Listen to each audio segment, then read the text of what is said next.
for being here to the Paving Great Futures Gala Fundraiser. So we are the Lyrical Groove and we came to do a few tunes for y'all. So we're gonna knock out a couple real quick and then we'll be back a little bit later.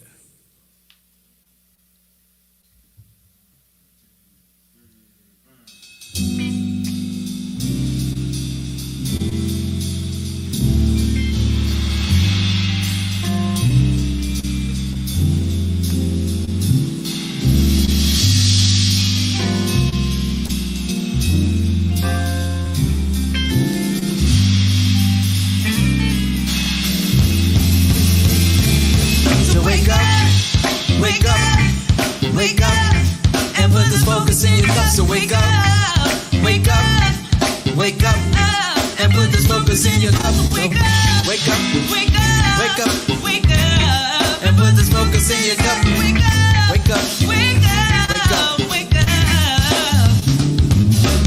Oligarchy, anarchy, Marxism, communist, racism, sexism, socialistic ignorance, glass stealing, classism, day labor, sharecropper, drug lords, warlords, mafia, mobsters, sweatshop, chop shop, dope spot, hot block, rifle, grenades, gunshot, shell shot, militia, politicians, superstitious, Satanists, pedophile, juvenile, murderer, rapists, immigrants, refugees, transient, Haitians, subordinate education, staggering the nation, millionaire, trillionaire, billionaires, elite, poor, impoverished, proper obsolete, in-run scheme, Ponzi scheme, pyramid schemes, bailout screams, bounce, sexually illustrious, industrial, prison complex. Wake up, wake up, wake up, and put this focus in your cup. So wake up, Wake up, wake up, and put this focus in your cup. So wake up, wake up, wake up, and put this focus in your cup. wake up, Wake up, wake up, wake up. wake up, and put this focus in your cup. Empowerment, resilience, brilliance, confidence, self-esteem, I believe, persistence, patience, delayed gratification, critical thinking, values, dignity, listening, determination, dedication, waiting, courtesy, respect, love, hope, loyalty, fighting for a purpose, coping with grief, communication, thinking for yourself, belief, I said prayer, meditation, open minds, deliberate decisions, valuing your time, understanding feelings, understanding balance, letting go of malice, step into the challenge. We're not afraid to play. It's a part of life, sometimes we all can't chill, but you can't give up, you can't give up. We may fall down, but we get back up. So wake up, Wake up, wake up, and put this focus in your cup. So wake up, wake up, wake up, and put this focus in your cup. So wake up, wake up, wake up, and put this focus in your cup. So wake up, wake up, wake up, and put this focus in your cup. so everybody wake up.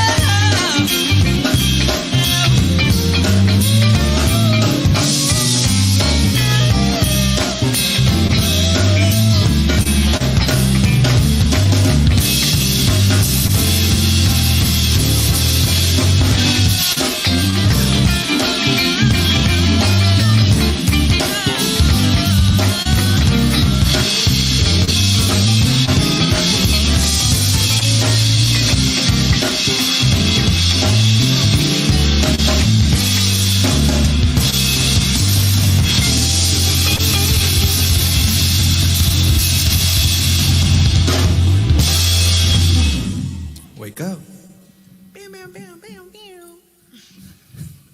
So,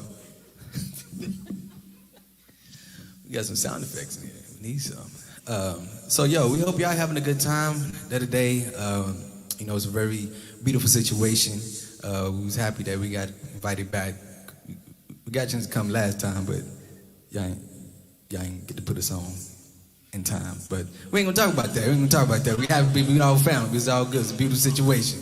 So we're gonna get into this next piece called Never Enough.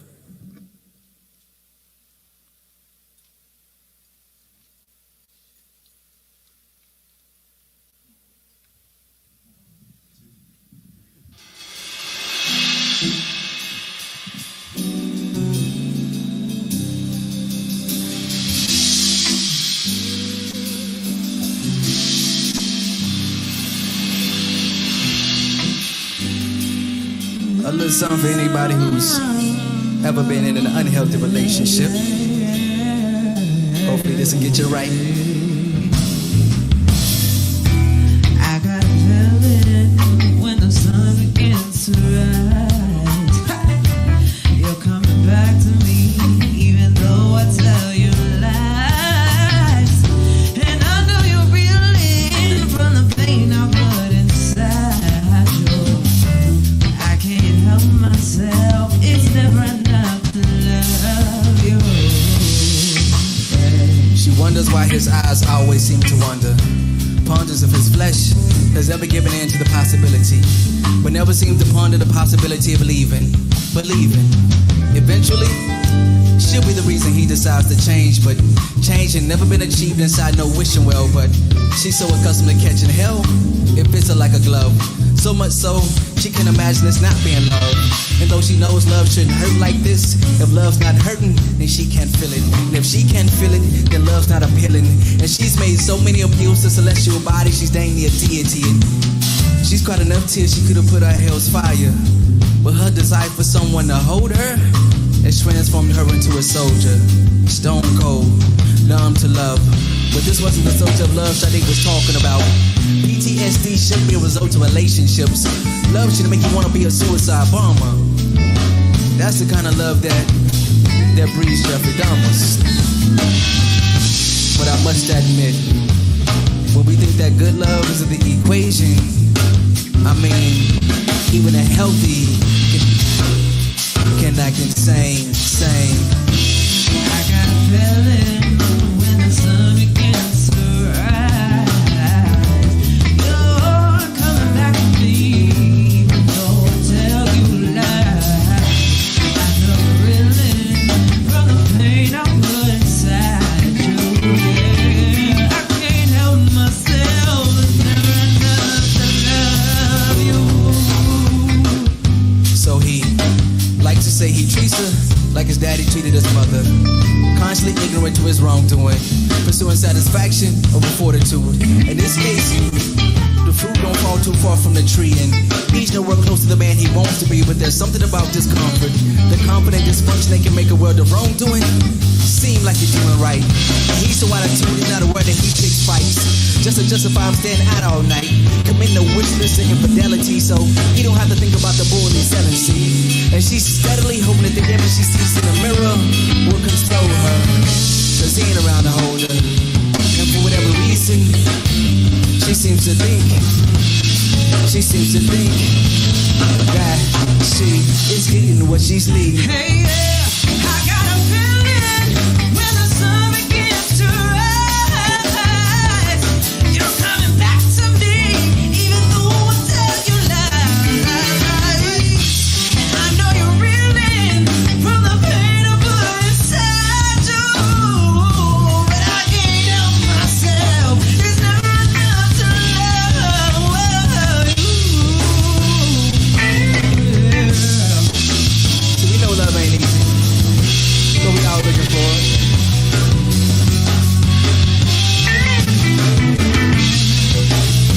But sometimes we stick around for the wrong kind way too long. That's why we came to sing.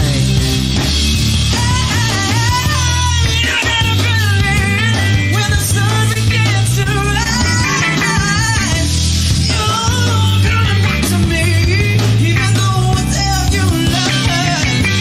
I know you're reeling from the pain I put inside you. I can't help myself, it's never enough to love you. Never enough. It's never enough to love you. But we came to help you out today. But sometimes you gotta encourage yourself. You got to find the joy in your own love in the mirror. And speak that message. Said I won't do it no more, do it no more. Said I won't do it no more, do it no more. Said I won't do it no more, do it no more. Said I won't do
gonna clap for that. Ooh, wee. Y'all almost made me hit something right there. But yeah. I almost kicked off the shoes I'm not wearing. So real quick, let's introduce the band. On keys, we got my man, Joe, on keys over there. On guitar, we got the homie Micah back there holding it down. On drums, we got the one and only Shotty G. On drums. On bass, we got the incomparable. Love that 4-syllable word, incomparable. Noah on bass over there. And on vocals, as always, got the lovely Brisa Lauren representing her sales jacket. I can get you that deal, though. Bet, peep that. We getting that. So, once again, we are the Lyrical Groove. So, thank you once again. Congratulations for another year operating for this amazing organization, Paving Great Futures. Y'all keep doing this amazing work. I'm going to take a pause for the calls. We'll be right back.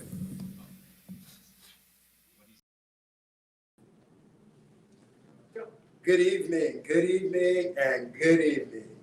Welcome to the 2020 Paving Great Futures Virtual Gala.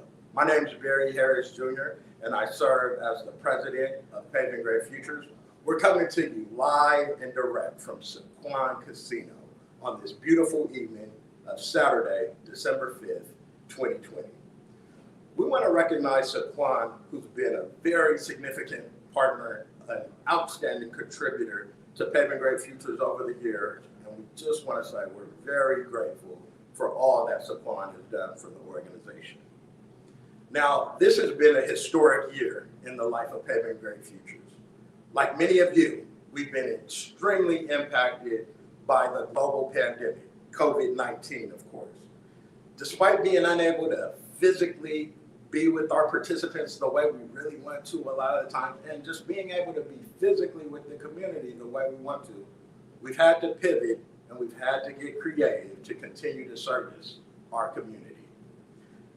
Now, Paving Great Futures, we take extreme pride in being recognized as the 2020 Nonprofit of the Year in the state of California's 79th Assembly District. We want to give a special shout out and hello to Assembly Member Shirley Weber. She's been a champion for Paving Great Futures since the beginning, and on top of that, she's been a true hero in our community. So tonight is a celebration. We want to recognize Paving Great Futures, where we are, where we've been, and where we're going. Tonight, you're going to hear from staff members, participants, partners, and collaborators, also partners of Paving Great Futures. What a year 2020 has been. Despite its challenges, we're looking forward to all that 2021 has to offer. We're here, we're relaxed, and at this time, I want to make sure I don't hog the screen. Let me kick it over to my good friend, Mr. Armand King. Well, let me take some energy real quick and throw it back at y'all. And we did mention Saquon, but to get more specific, we want to send an extra special shout out to Shu Brown from Saquon Council, as well as Adam Day. Without them, this wouldn't have been possible, and many of the other contributions they've given to Paving Great Futures and the community. Unheard of, you might not even hear about the work they're doing, but it's being done. Thank you very, very much. And for Chef Work Cares, Elizabeth Newbrand, Cynthia McCormick, Neil Gross, thank you very, very much for being behind us since day one and helping us to plan this event pre-COVID. We had no idea we were going to be virtual. We were planning on a live event at Balboa Park with 200 to 300 people to be in a room. But thank God, although I hate the fact that many people are being negatively impacted by COVID-19, but COVID-19 has also brought some great things to us. It's brought us thinking outside the box.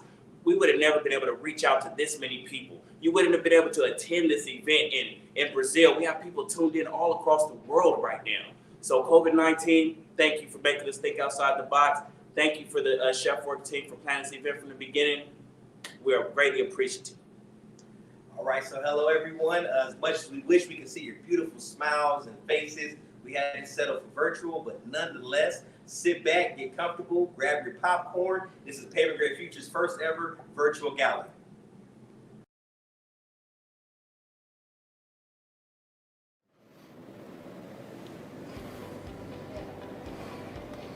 Hello and welcome to the 2020 Paving Great Futures virtual gala. My name's Barry Harris Jr. and I have the honor and the privilege of serving as Paving Great Futures president. We co-founded this great dynamic organization with a spirit of love and a spirit of service. Myself, Jay Bowser, and Armand King were only the founders, but there's been a plethora of individuals, organizations, and groups that have lifted Paving Great Futures to where we are today. Now, we haven't even cracked the iceberg. We're only seeing the tip. We're ready to go ahead and continue to move forward. So with that said, I'd like to say thank you for your support, and please continue to support Paving Great Futures.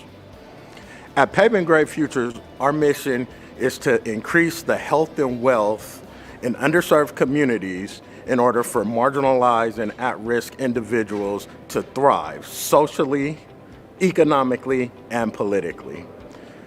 We like to do that by offering a plethora of programs that focus on our 6 core competencies: entrepreneurship, job readiness, financial literacy, responsible life skills, community service, and civic engagement. You know, when I think about Paving Great Futures, what it really means to me, it means a bond to the very community in which I grew up, a very close bond to the community in which I was raised. There's nothing that brings a smile to my face more than being able to serve a young male or a young female from the very same environment and neighborhood in which I was raised. You know, COVID-19 has presented some very challenging times for us. Not being able to have the physical interaction, to really communicate face-to-face, eye-to-eye, not to be able to feel, see, and touch our participants, it's really taken a toll on our organization. However, we've been able to leverage our resources, leverage technology, and still attempt to provide the best service that we possibly can. Through your support, we want to continue these efforts. Hopefully, when we get through COVID-19, Paving Great Futures will be thriving bigger, better, and stronger than ever, being there for our participants and our community and our collaborators, and being a pillar that we really, really intend to be in San Diego. In the interim, during this downtime, we encourage everybody to stay safe, stay protected, and stay healthy. We really want to stay COVID compliant in these trying times, and we also want to remain in contact and remain in touch. It's almost an oxymoron. We need to be compliantly away, but safely together. How do we do that?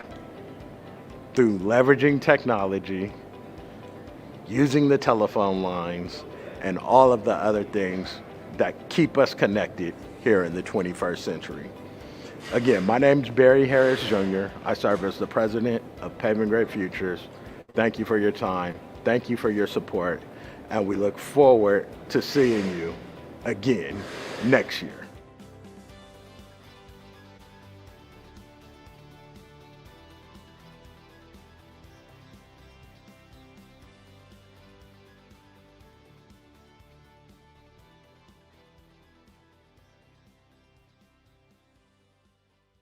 Hello, welcome everybody to the 2020 Paving Great Futures Gala. My name is Armand King. I am not just the co-founder, but I'm also the COO of our organization. This year, I'm here to talk to you all about our 2020 programs and our events. Now, as you all know, this is a very unique year. 2020 brought us the COVID-19 pandemic. We had 2 programs that were going on when the COVID-19 pandemic first hit. The first program that was going on is our Jewels program. This is its 2nd year. JULE stands for Guiding and Empowering Women Entrepreneur Leaders for Success.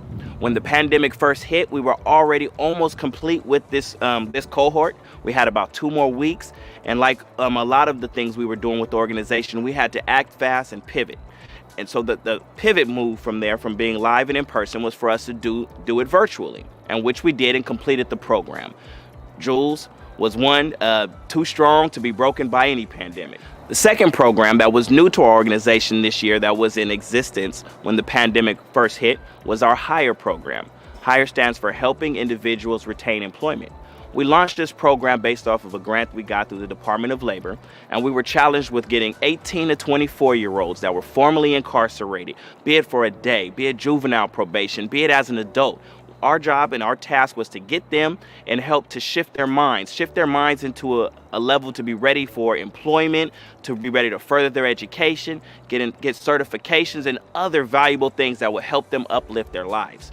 We wrapped around these individuals and we helped guide them, mentored them, and brought them from a place of pretty much not knowing what they were going to do with themselves to having some kind of hope and realizing that there were many more opportunities out there for them.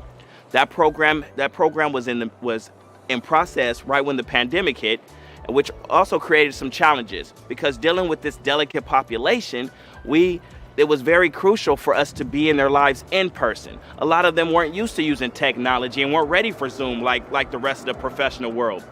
So it took a lot of adjusting. It took a lot of physically still being in their lives, reducing class sizes, and just really trying to figure it out. So quickly we realized that this population was not going to just adjust like the rest of the world. They were already in situations where many of them didn't have families. Some of them were foster kids who have never known their parents. Some of them were in just crucial situations and circumstances. And telling one of these individuals, one of these people, our family members, to just go online, it wasn't that easy. Also with this program, we had to get real creative on how to stay in their lives. Since we couldn't have a maxed out classroom of 20 plus participants, we had to utilize events and things that I'll talk about further later on and have them come out and be engaged with us, get work experience, and also give back to the community. This year, we also were blessed to run our second longest running program, which is LACED, Leadership and Civic Engagement Development. That program concentrates on the criminal justice system, local politics, national politics, as well as community service and engagement. This class we launched some years ago to get people that were actively involved in the community, or maybe not actively involved in community, that wanted to be. People that showed signs of leadership or just wanted to know how to be engaged in local politics, know more about the criminal justice system, know more about how to help out the community. So we ran this class, and luckily in this 2020, this year was super special for our LACE class, which did launch during the COVID-19 pandemic. So it was totally virtual from the beginning, which was an awesome pivot for us because what we realized through this time is we actually could reach more people, and we needed to educate and reach more people, especially during this time. This class was literally going on during one of the most monumental election seasons, of our lifetime, really. We had a presidential election, we had many local elections here in San Diego that were, really crucial and could change the direction of a lot of stuff for our community and for the people. So LACE took place virtually for 10 weeks. We had many great speakers come out. The president, not the president, but our new mayor, as much as I may want him to be the president, our new mayor, Todd Gloria, he was able to grace us with his presence and speak to us. Many other community leaders came on as usual and did their part and really, really helped to educate the community on these very, very critical subjects. So as you've heard me repeat several times as I talked about these other programs, there was this, this mystery monster called COVID-19 that came about. Nobody knew what to expect. Nobody knew it was coming. And just like those things in life, those unexpected things, you're going to cave in, you're going to be taken down by them, or you're actually going to pivot and what they say, constant course correction. You're going to adjust, and you're going to adjust to things like that because we couldn't stop our work. Within the first 3 weeks of the COVID-19 pandemic hit, our boots on the ground actually got to working. We joined up with community groups, I Am My Brother's Keeper, and started the first food distribution that we did within the first 3 weeks of the pandemic starting. From there, here we are 6 months later. operating the second largest food distribution site in San Diego. We are feeding on our Tuesday distribution alone, which is the largest one. Teamed up with My Brother's Keeper, serving over 2,000 individuals on that day alone. Okay? Throughout the course of the week, we have over 5 different locations where we are servicing individuals through our collaborative partnerships. And we are serving over 10,000 individuals weekly from San Diego. No, Paving Great Futures is not the food distributing organization. That is not our main goal and tactic. But we saw a need, we stepped in and filled a need, and that the need is to help feed and to help take care and nourish our community. And that's what we've been doing, and we cannot find a way to stop doing that. Here we are, 6 months later, and we still see 700 cars line up. People waiting for at least 2 hours to get a mystery bag of food.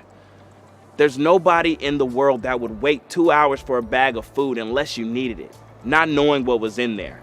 The need is there. Lines of cars wrapped around the street, going down the block, stopping traffic. Lines of people who don't have cars walking up, getting off of the trolley.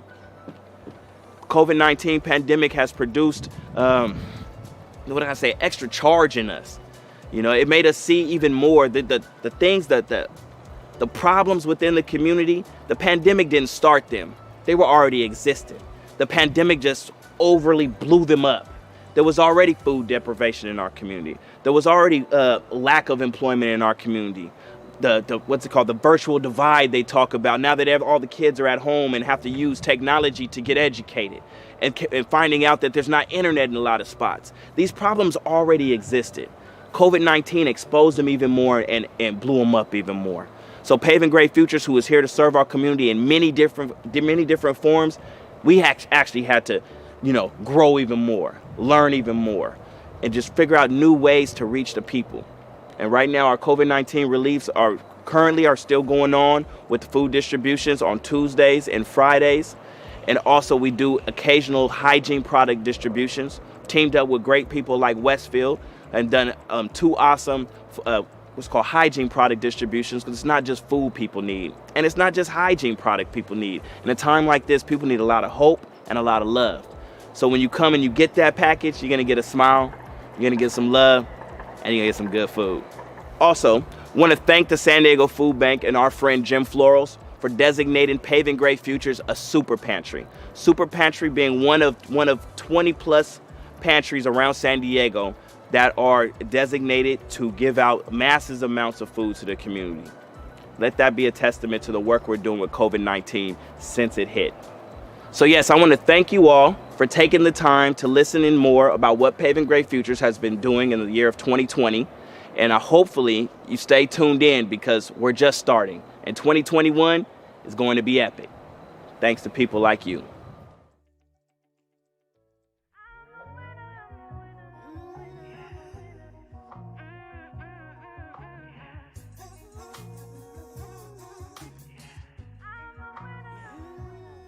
I gotta get up, get out and do something. I couldn't make it if I never even tried. 2020 has definitely brought us some challenges. But 2020 has also brought us the opportunity to try something different. This year, we had the pleasure of hosting the very first Paving Great Futures graduation cruise. We had some car clubs come out and show us some love with their old school, and they even brought us a little bit of new school. Our participants were able to enjoy a COVID-compliant outdoor graduation to celebrate their accomplishments this year. We had 4 programs graduate. Our women's program, Jewels, our higher program for our young adults, our Empire program for our middle schoolers, and our LACE program for our activists. We took a nice little cruise down Imperial, beam green Paving Great Futures flags in the air, and love, smiles, and support for our participants. You know, COVID may put us on restrictions, but you know what? COVID ain't gonna stop the show. We're Paving Great Futures. We gon' be.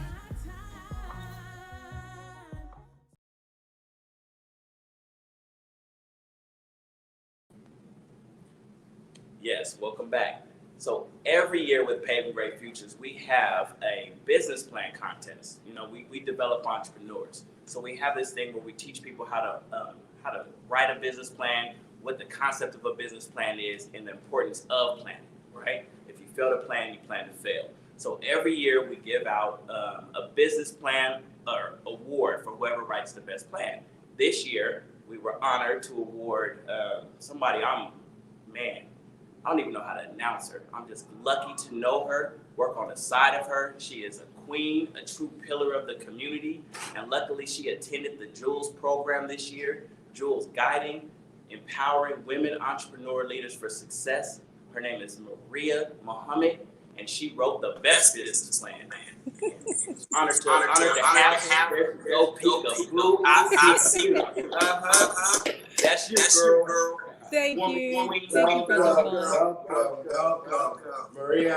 We're so happy for you to be able to join us today. First and foremost, congratulations on being the recipient of the award. And I just can't think of a more perfect person for this award to go. Not only because of the great plan that she has, but also just her support of Paving Great Futures, being there from day one. Helping out, whether it's food distribution, whether there's other things going on. But for her to even participate in the program and be so phenomenal, that's just really amazing. So, Maria, we'd like to hear from you and hear about your plans and kick it right over to you. Thank you so much. All praises be to Allah. I'm so incredibly thankful for this opportunity and acknowledgement. It is an honor. So thank you so much, Paving Great Futures, Brother Jay, Brother Armand, Brother Barry. You all are creating incredible opportunities in our community every single day. And I'm so thankful that you all determined that women in business needed a dedicated space in creating jewels. So thank you so very much. I want to thank the Jewel participants, who were a group of brilliant, diverse women who were part of the program with me in my journey. I want to thank the incredible, amazing sisters who facilitated the classes and developed the Jewels program. The Jewels really is a crown. It is a jewel in the crown that is Paving Great Futures. Sister Portia, Sister Ebony, Sister Danielle, Sister Janelle, all amazing women that are servants for our community or are unafraid to show up for service. So I'm so glad that I was able to learn from them. You all have cultivated such a well-rounded, holistic approach to business. It is important to know how to start a business, but what you all have taught me is what it means to thrive and sustain a business. And so Jules was more than just a mission statement and a vision and a budget and a business plan. It really was, which you need those fundamentals, of course, but it really showed us how to show up for ourselves. And in order to show up for ourselves, we are able to show up for our businesses, right? So we had these wonderful experts who would come in. We had one expert who taught us how to downsize our life, to upscale our business in order to level up and make strategic sacrifices for our business. We had Sister Aviva Laster come in and teach us how to do a life board, which is very different than a vision board, and it really helped us to look at ourselves holistically. We had live, lived experience experts like Sister Ebony, who had us in sister circles. I'm like, I thought we were here for a business plan. We in here healing. We in here healing too. Like, it's such an incredible program. And I am so thankful that you all have decided to bestow upon me, and I am green is a beautiful, lovely check, right? That will help me bring my vision of I Am Green to life. I Am Green is a nonprofit 501c3 social enterprise, and it was born out of the idea to reconnect Black people back to the planet and each other. And for you all to support this vision and to show just how valuable environmental science is to our community, how valuable mitigating climate crisis is to our community, how valuable fighting environmental justice and inequity, that's major. So I am eternally grateful. I chose I Am Green as the name of my business because I am are the two most powerful words that you can find in the English language. And so I am grateful, I am green, and I am going to cash this check. So thank you, brothers. Thank you, Jules. Thank you so much for this opportunity. Love you all. Hey, take the real check. I don't think cash the work. Absolutely. I'm showing this to my mama. Your girl made it, mama. Right. She's a success. Thank you so much. Hey, one thing we definitely want to say is when you have a successful business, is finding a problem and a solution. You definitely found that problem in our community and you have a solution. Met you at the office earlier, was able to take a picture with you and give you the big check. It was a real blessing, not only because we're able to do this for you, but what you've done for us, right? Being able to support something like this is actually helping us out a lot as well, because it's going to do good for our community. So we thank you and we love you, okay? Thank you. Right. So thank you so much. We also want to bring on some past participants that want to tell their story as well.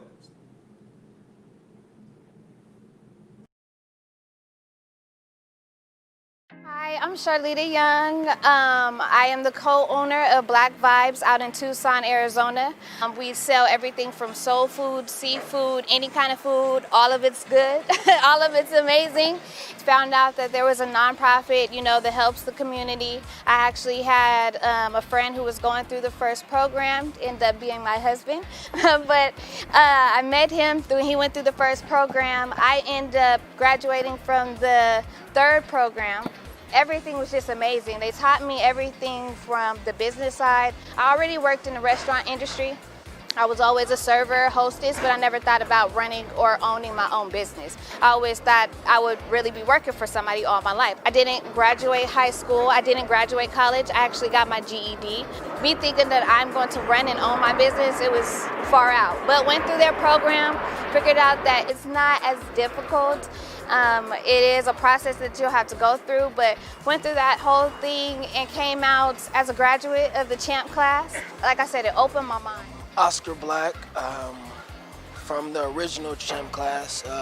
Been with Armand since the very beginning, since before there was a Paving Great Future. We were in the trenches together. I was his ride. I was everything he needed, man. He was my big bro, my mentor, and now I'm in Tucson and we have our own business, Black Vibes Catering, me and my wife, and we're doing big things. If it wasn't for Paving Great Futures, I wouldn't be where I am now. Like, they were the ones who taught me all the push, the drive that instills in a person that you need to get the business going from the ground up and be able to do it by yourself. Because it's just two of us now, but we're able to do it like it was 10 of us. Boy Tino, also known as Lil Weirdo. I'm a local rapper in San Diego, and just my little story with Paving Great Futures CHAMP program, man. I was actually in the first CHAMP program ever, and I was just a young 17-year-old kid, you know what I mean, doing regular things 17-year-olds would do, but then when I hit the program, it kind of showed me how to become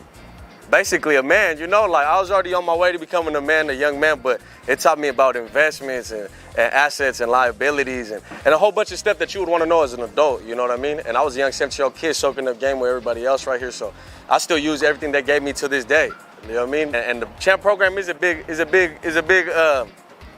reason where I'm at today, you know what I mean? It soaked up a lot of game that a lot of kids my age at the time didn't really get.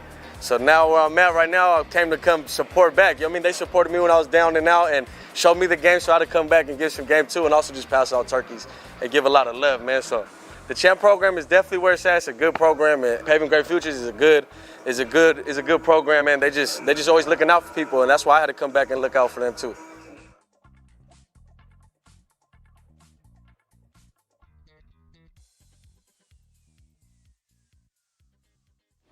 Paving Great Futures afforded me the opportunity to be great, afforded me the opportunity to be excellent. 4 years ago, Alfred Alongo was murdered in El Cajon City, and through his death sparked in me the need to want to be active in my community. After the 50 days of resistance was over, I needed to align myself in my community and didn't know what that looked like. I ended up finding the LACE program through Paving Great Futures, which is a leadership and civic engagement program. And this program really began to solidify what I would be doing in the remainder of my life. From the LACE class, I became a volunteer through Paving Great Futures and actually secured my first legal job, being their executive administrative assistant back November 29th, 2018. Through working with Paving Great Futures and through the family that we have, I was encouraged and motivated to apply for a USD Master's Program for Nonprofit Leadership and Management, which I did that and was accepted, all with the support of my Paving Great Futures family. From there, I applied to be a RISE Fellow, and I'm currently a RISE Fellow. Shout out to Generation 6. All of this was done just, again, by the motivation and inspiration that my Paving Great Futures family afforded to me. From there, I've been featured in this last year. I've been featured in the Union Tribune and also featured as one of the most 22 influential people here in San Diego. I recently was promoted to the Director of Development, which is huge, coming from the mud that I came from and the experiences that I had before. Paving Great Futures provided me with family, with love, and just with the security, financial security and job security. It's appreciated, and I thank everyone here at my Paving Great Futures family. Through the love, through the support, through the motivation that I've had here at Paving Great Futures, that's what Paving Great Futures truly means to me. And all of the opportunities that I have been afforded and provided with is what makes me proud to be a part of the Paving Great Futures family. Thank you. And now it's time for the 6th annual Paving the Way Impact Awards. Each year, Paving Great Futures presents this award to individuals and organizations for their continued support of our efforts and our mission to empower underserved communities here in San Diego. Please join us in congratulating the 2020 Impact Awardees. Saquon Casino and Resort. Cynthia McCormick, Chefworks. King Amanpour, Car Accident Attorney. Jim Floros, San Diego Food Bank. Megan Thomas, San Diego Grantmakers. New Tran, SDG&E. Abraham Muhazy, San Diego Kings. Blue Shield of California. Sister Isla. Michelle Silverthorne, Census 2020. Tracy Wanker. Michelle Bush, Care Center. Mike Nguyen, Community Development Block Grant. Michelle Jaramillo, San Diego Foundation. Mindy Velasco, Latino Coalition. And Sarah Lyman, Alliance Healthcare. Congratulations to all of our awardees. Thank you all for your unwavering support of Paving Great Futures. We couldn't do what we do without you. And now, let's hear from Mandy Jo. I kissed my penny and I threw it in. I prayed I keep my soul. Went down to the river where the water bends. The only place I know. All that I can see the forest for the trees. So will you wait for me? Will you wait for me?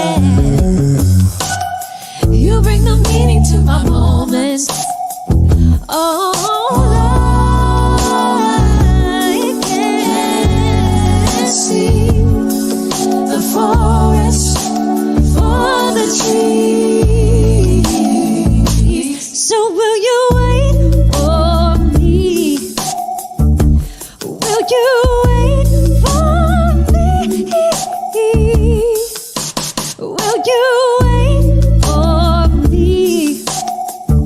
My evergreen.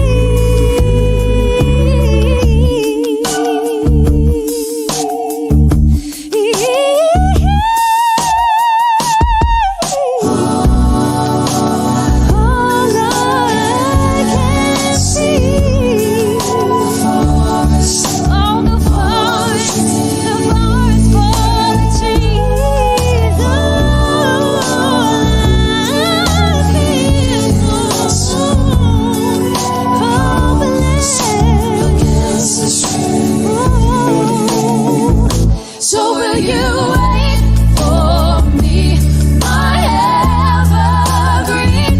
I know it's just as hard in heaven. So will you wait for me, my evergreen? I know it's just as hard, my evergreen.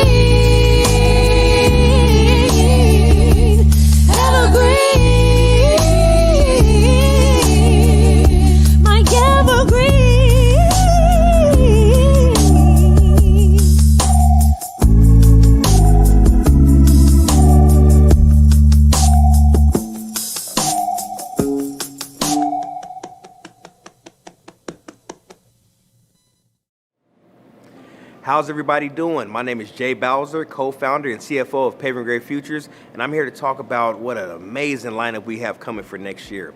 We're moving into a larger facility where we're going to house our flagship program, CHAMP, which stands for Culinary Hospitality Administration Management Program. What's so phenomenal about that is we're rolling back out our revenue generating program, CHAMP Catering. So please stay on the lookout if you have any catering needs. Also, Paving Great Futures Media will be launching as well. So for all your printing and media needs, definitely be on the lookout for that. Now, on a financial projection, Paving Great Futures has been doing phenomenal. We like to thank all of our sponsors, donors, funders, strategic partners, our staff, our team, our board, community members. Everybody's been backing us, right? We've been on a projection. We've doubled our organizational budget since last year, and we plan to double it again this year, all from all the support and help that we get from individuals. We're going to be running all of our programs throughout the year. In spite of COVID, we have went virtual, but we still have been very, very successful and been able to help out hundreds of individuals throughout the community. We've been running our food distribution, where we've been helping thousands of individuals a week with food security, which is of a high importance. So with all that being said, Paving Great Futures is just would like to thank all of our supporters out there. Thank all of those that have been behind us the whole time. We couldn't do it by ourselves.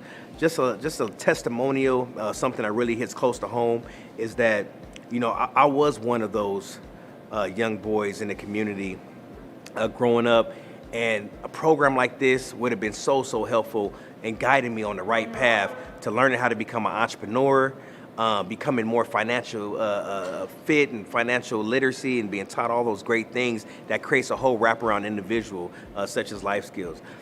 Not only am I a co-founder of Paving Great Futures, but I'm a participant.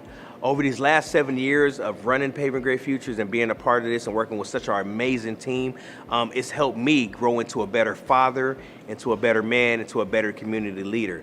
So me personally, I would like to thank Paving Great Futures for all they've done for me and for those around me and my family. Once again, this is Jay Bowser, co-founder of Paving Great Futures, signing off.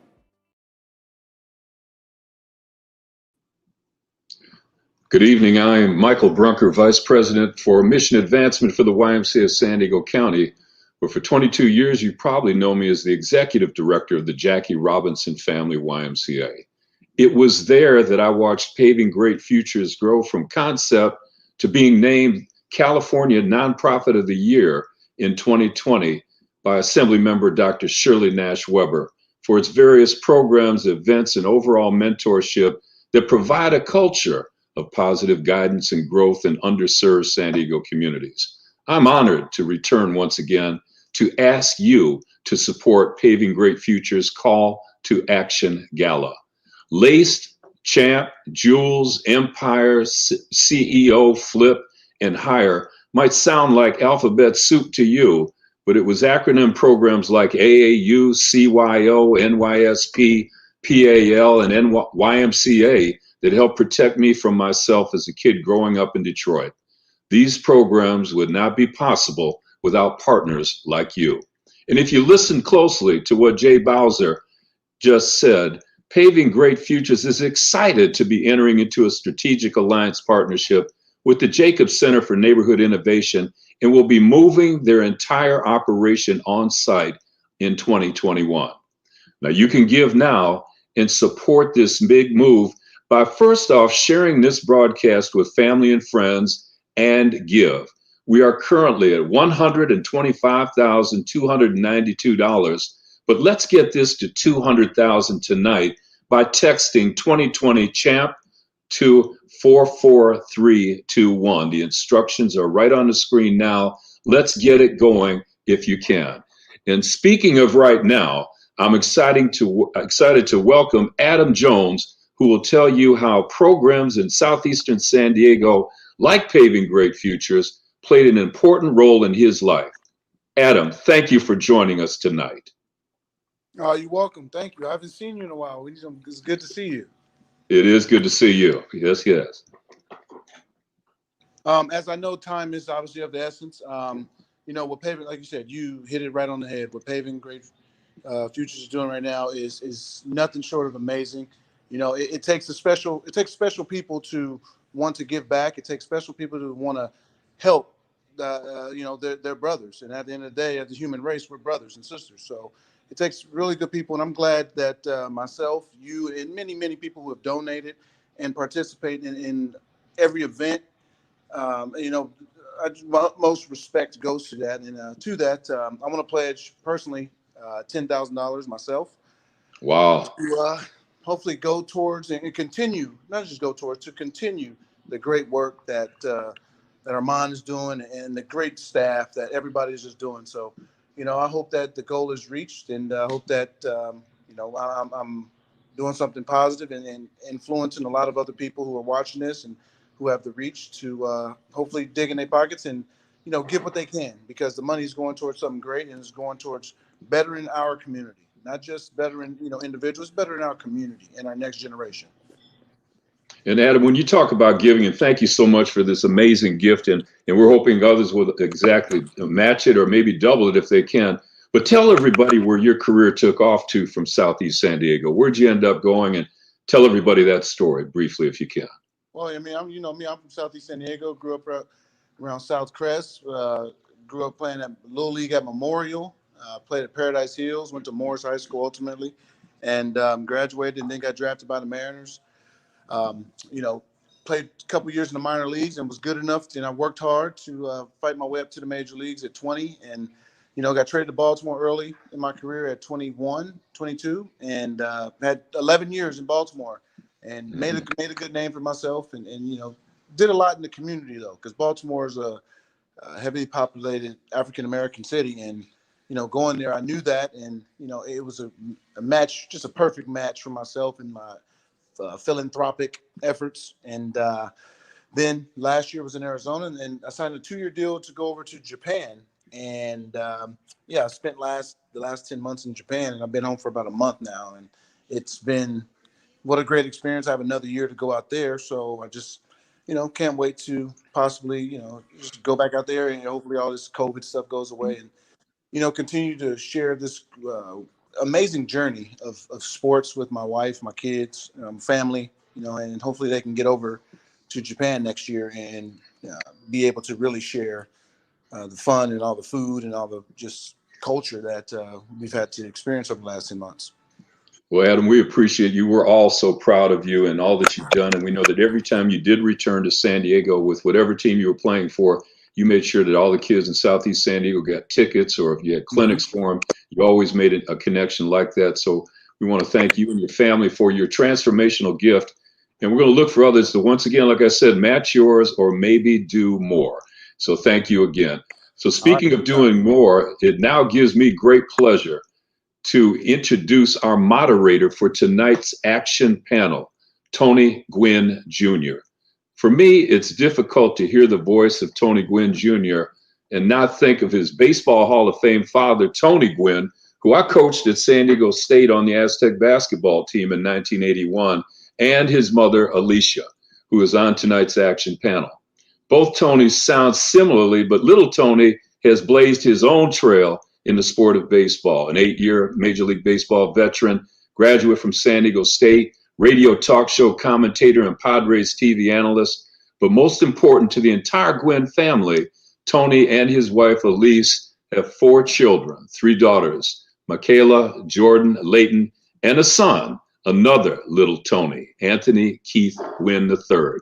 Please welcome Tony Gwynn Jr. Thank you, Mr. Brunker.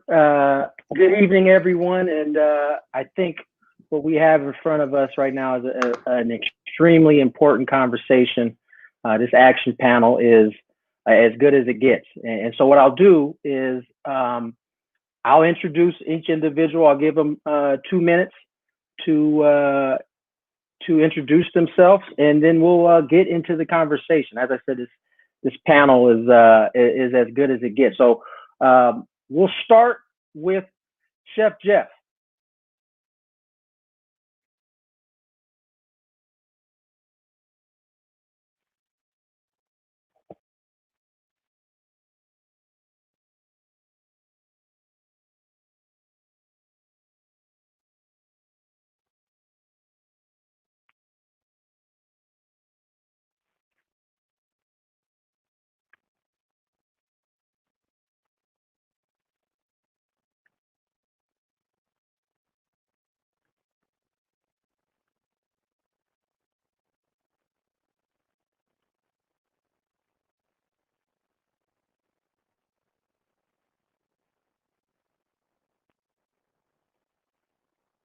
Chef Jeff, if you could unmute yourself, we can't hear you.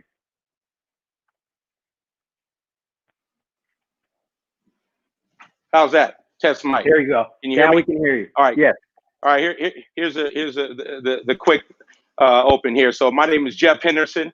They call me Chef Jeff. I grew up in San Diego, graduate of Lincoln High School, got caught up in the crack cocaine pandemic of the 1980s that swept Southeast San Diego with so many young Black males in that community, wind up going to prison. And it was in prison when I began to value myself and went to school and learned how to cook and transformed. And I've been out of prison almost 22 years now. And I'm excited to be here on this panel to share some insight with my family down there in San Diego. I'm based out of Las Vegas. Thank you, Chef Jeff. Our next panelist is Aaron Harvey. Again, my name is Aaron Harvey. I'm from Southeast San Diego, specifically in the community called Lincoln Park. I am currently in my last year at the University of California, Berkeley. I'm chair Underground Scholars, which supports formerly incarcerated students in the UC system. I'm also a proud member of Pillars of the Community based out of Southeast San Diego. Thank you, Aaron. Our next panelist is Amir Muhadi.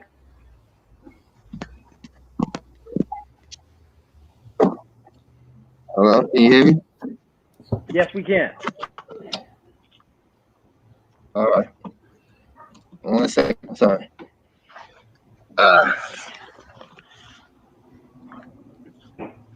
Just moved in here, so y'all work with me.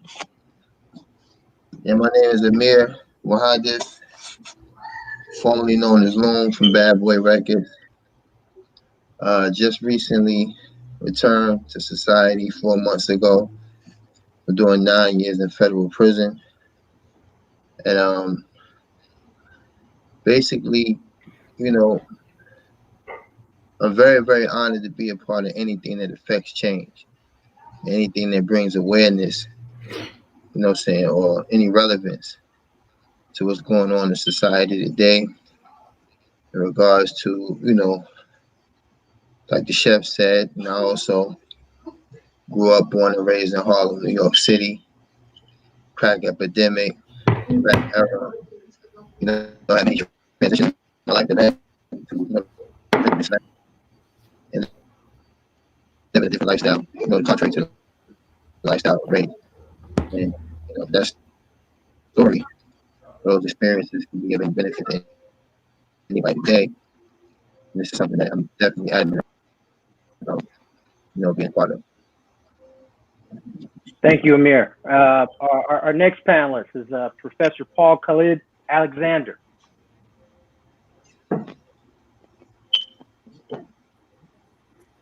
Yeah, Assalamu alaikum, brother Amir. Muhaddith, it's good to have you on board, and seeing brother Aaron and Chef Jeff and brother Tony, is good to be here. So my name's Khalid Alexander. I'm the president and founder of Pillars of the Community, and in addition to teaching at San Diego City College. We started up Pillars of Community initially because I grew up in San Diego, but after moving to Southeast San Diego, I was pulled over 3 times within 2 weeks. And every time I was pulled over, I was asked, do I have any tattoos? Was I a fourth waiver? And was I part of a gang? In the beginning, I used to think that those questions were meant in order for the police to understand who I was and where I came from. But over the last few years, what we've realized is really that those questions are questions they ask in order to figure out how many of your rights they can violate and get away with it. Top of that list is, are you a gang member? Because we've created a culture in the United States where as long as you criminalize somebody, and we have a history of criminalizing people with names, and as long as you can criminalize them, as long as you can call them a gang member, as long as you can call them a con or an ex-felon or any of these types of things, that the rest of society doesn't care to recognize their humanity. So Pillars of the Community, essentially at the end of the day, is an organization that's dedicated towards advocating for people who are negatively impacted by law enforcement. And so I'm really honored to be here on this panel with so many really important speakers, and just, to support an organization like Paving Great Futures, because I think Paving Great Futures and everybody on here is really a part of a new generation of people who are beginning to understand the implications of this mass incarceration system that we have created in the United States, and that are beginning to fight back and demand that not only our humanity, but all of the humanity of people who look like us and who come from where we come from is recognized. Thank you, Professor Alexander. Our next guest is Ed Little. Good evening, everyone, and thank you for having me. My name is Ed Little. I am a policy advocate with Californians for Safety and Justice. And we work to eliminate the barriers that impact people who are living with convictions every day of their lives. And I am just really honored to be part of this conversation with all of you, because the work that is ahead of us is very important. And I am committed to, like all of you, to working to ensure that our people get free. Thank you, Mr. Little. Our next panelist is Barry Washington. Hey, how you guys doing? Thank you for having me. How all you brothers doing? I'm from Southeast San Diego. I graduated from Lincoln High School. I banged out there in Dago, really from the soil, and moved out to Atlanta to go to college for a second. Got caught up in a drug trafficking case.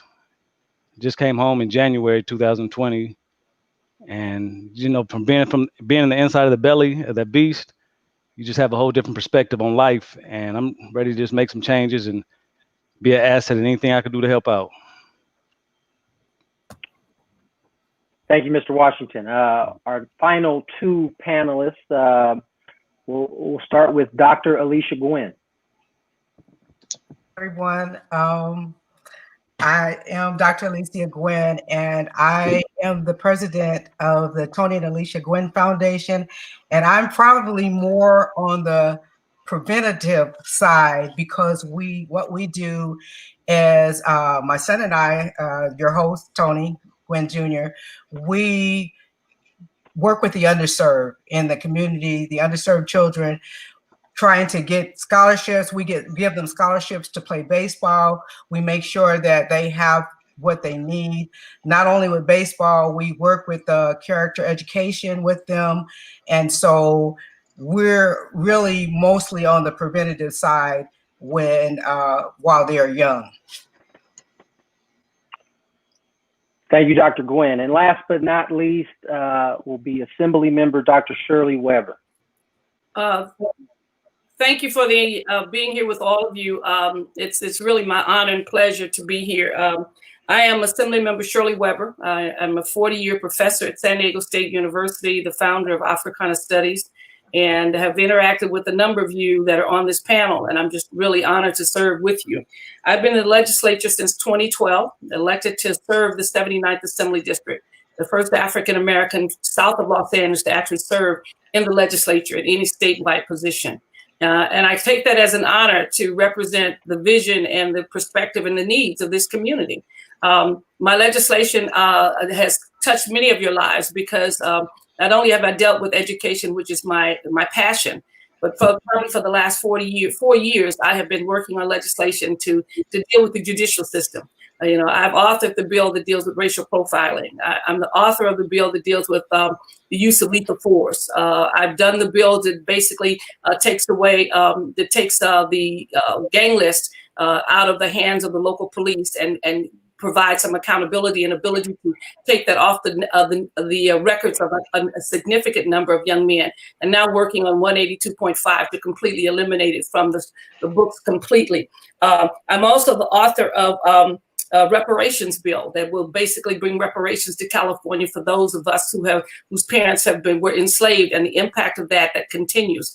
I'm the first African American to ever chair the state budget, and currently I chair a portion of the budget now that deals with incarceration. And as a result of that, we have been dealing with rehabilitation, dealing with the issues of making sure folks who are incarcerated in county jails can actually vote.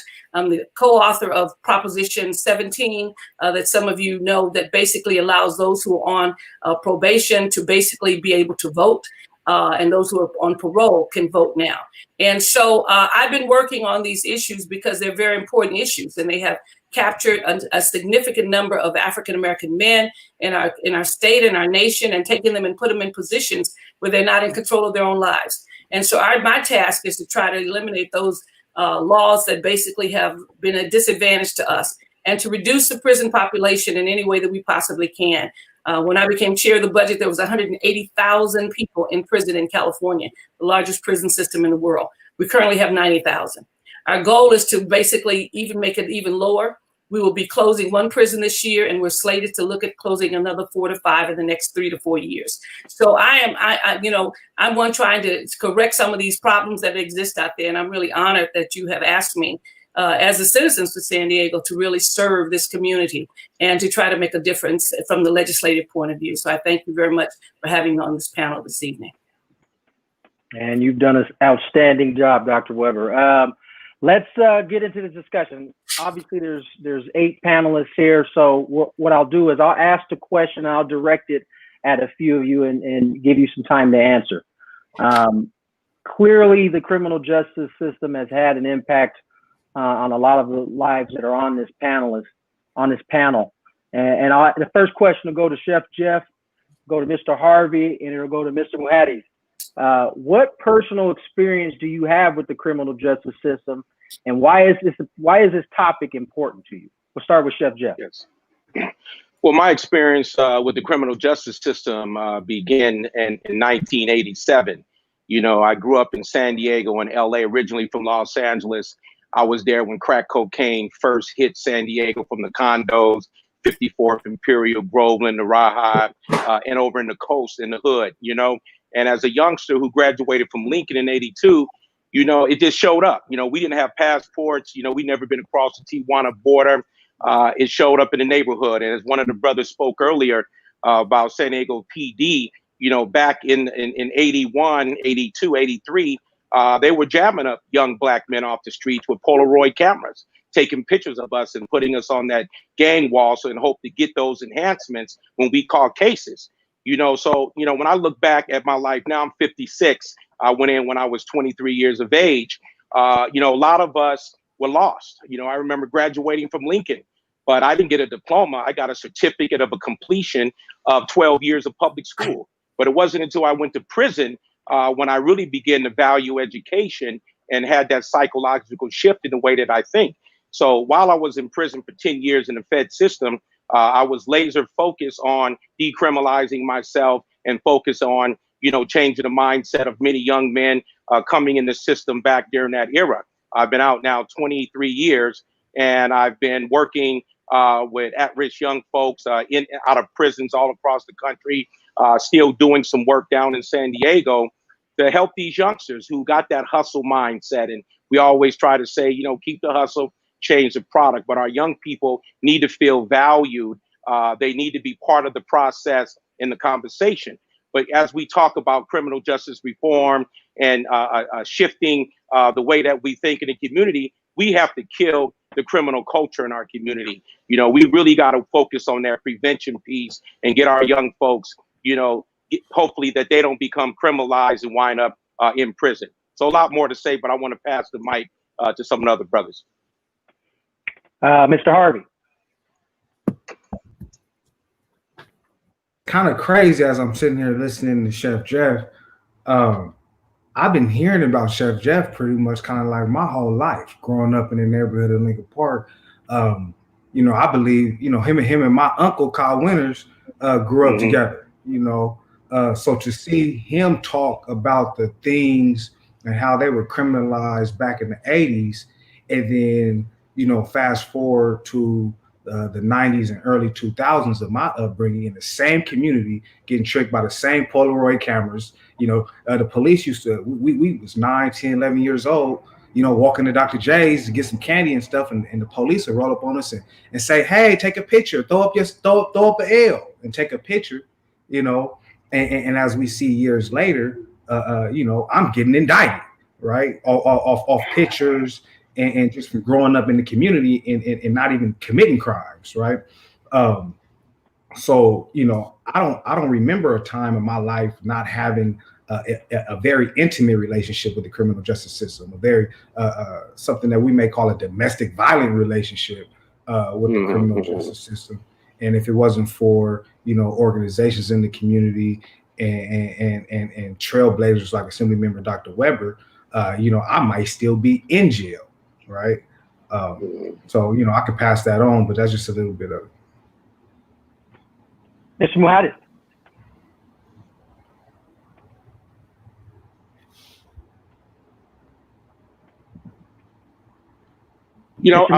I'll there we go. Undo your mic. Okay. Yeah. Basically, I definitely want to say that as far as my experience in the criminal justice system, preferably the Federal Bureau of Prisons and the federal, justice system, I found that it's very easy to go to prison. It's very hard to get out. I was caught up in a drug conspiracy off of hearsay and ghost though. Now, I moved out the country in 2010 and I moved to Egypt. I was in Egypt studying and traveling the world as a motivation speaker. I got flagged at the airport in Belgium by Interpol, told I had an indictment in North Carolina, in the Eastern District of North Carolina, for a heroin conspiracy, which I had absolutely nothing to do with conspiracy.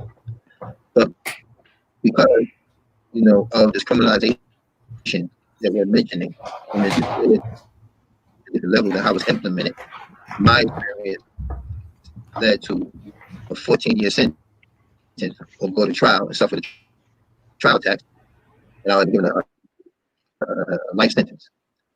All off of here, then ghost over. So for me, I look at the criminal justice system. Mr. Muhammad, your connection is a little messy right now. So I don't think anybody can hear you. So we'll move to the next question. This will be directed at Chef Jeff, Mr. Washington, and Mr. Harvey. What are some of the barriers / collateral consequences that individuals face when returning to the community after incarceration, and how might this affect the success of their transition back into society? We'll start with Chef Jeff again. Yes. Well, there's a slew of barriers that impact Black and brown young men and women and older men and women coming out of the system. And based how you program while you're in prison, whether you have that shift, you decriminalize, you learn some skill sets, you evolve while you're in prison, will determine what those barriers and those setbacks are. There is so much trauma that all of us have that have impacted us while we're in prison, the generational trauma we had that criminalized us, and we made those choices to get involved in a drug game. And when we look at today, especially going out into the workforce, we have records, a lot of guys in the system who lay down in the system, who don't participate in working or learning a skill set or a particular trade. We must begin to put pressure on companies and organizations that do business with the Black community. We're taxpayers, we pay for cell phones, we buy real estate, we travel, we buy fashion. And so we need to leverage that buying power within our community. There's 70 million people who are convicted of felony records in this country. So until we begin to hold these companies at bay with our spending dollars, we need them to remove those biases and those barriers that allow us access to employment, access into starting entrepreneurial skills and getting particular license and those things. When I came home from prison, I was a little institutionalized. I was traumatized. I had to learn to smile. I had to clean shave my face and straighten up the way I walked, just in order to get access to the restaurants and hotels that I wanted to work in to pursue my craft of culinary arts while I was in prison. So I had to be a chameleon, and so great organizations like Paving Great Future and the Pillars of I forget the name of the brothers organization in San Diego are so much needed, and they needed to be funded in order to teach the many of the values and the strategies on how to get back into society. For me, I was fortunate during the time to have been in the federal system when it was called Club Fed, and there was a diverse population of people from various social economic backgrounds. And I was, for the first time in my life, I dealt with people who I've never dealt with before. So I began to understand that culture and those value systems that they had. So I had to pick up on those things in order to pursue my career. I recently launched an organization in Las Vegas, culinary program where I do therapeutic cooking. And I focus on system impact to young people. And I use food as a hook to get them into this kitchen, to focus on decriminalizing and bringing value to them, helping them figure out what their strengths are, what their weaknesses are, and teach them how to play the game. Because it's chess, surviving out in this world, especially having a felony record. So I will pass the mic to someone else. I mean, I can keep rolling, but, Mr. Washington. Well said, Brother Jeff. I mean, yeah, well said. Coming home, for me, I haven't even been home a year yet. And one thing I've noticed, employment, and Jeff just spoke on that. For a brother coming home, trying to get some employment, that's a tough situation, because they say they don't look at your background, your felony no more, but they still look at it and they still judge us. So the hard time coming home is a hard thing for a person coming home from prison, trying to get employment, housing. A lot of people don't have housing. I'm fortunate I have a family, friends, and finances to help me out in my situation, but it's very important. Like Jeff covered it, he covered all the areas basically, but while you inside, it's important that you create a vision. You got to have a vision, because if you get back out here and you get back around your same people, you're gonna go back to what you normally do. So get a vision, get some direction, but it's hard. It's hard to get a job, housing, and family support. That's the main things. Thank you, Mr. Washington. Let's move to Mr. Harvey. Yeah, Chef Jess and Barry, they kind of highlighted a lot of important factors that come into play when people are returning home, but also you're also ostracized coming home. I think society has done such a great job at othering people, right? That when the individual goes off to jail or prison, it's under the assumption that they must have done something bad, right? And when the individual comes home, then that's how they perceived, right? So not only are people sometimes ostracized by their family, right? So then that has to do with housing, right, and just mental health support and clothing and things like that. But they're also ostracized by sometimes faith-based organizations, by community organizations, and what that group of ostracized people are going to do is just team back up together, right? And continue to survive or just feel the warmth of each other. I think it's like an African proverb that says a child that doesn't feel the love of the village will burn it down to feel its warmth, right? So I feel like we need to work more on, accepting our brothers and sisters that come home, hear their stories, and find out the things that are going to help them be able to define success for them.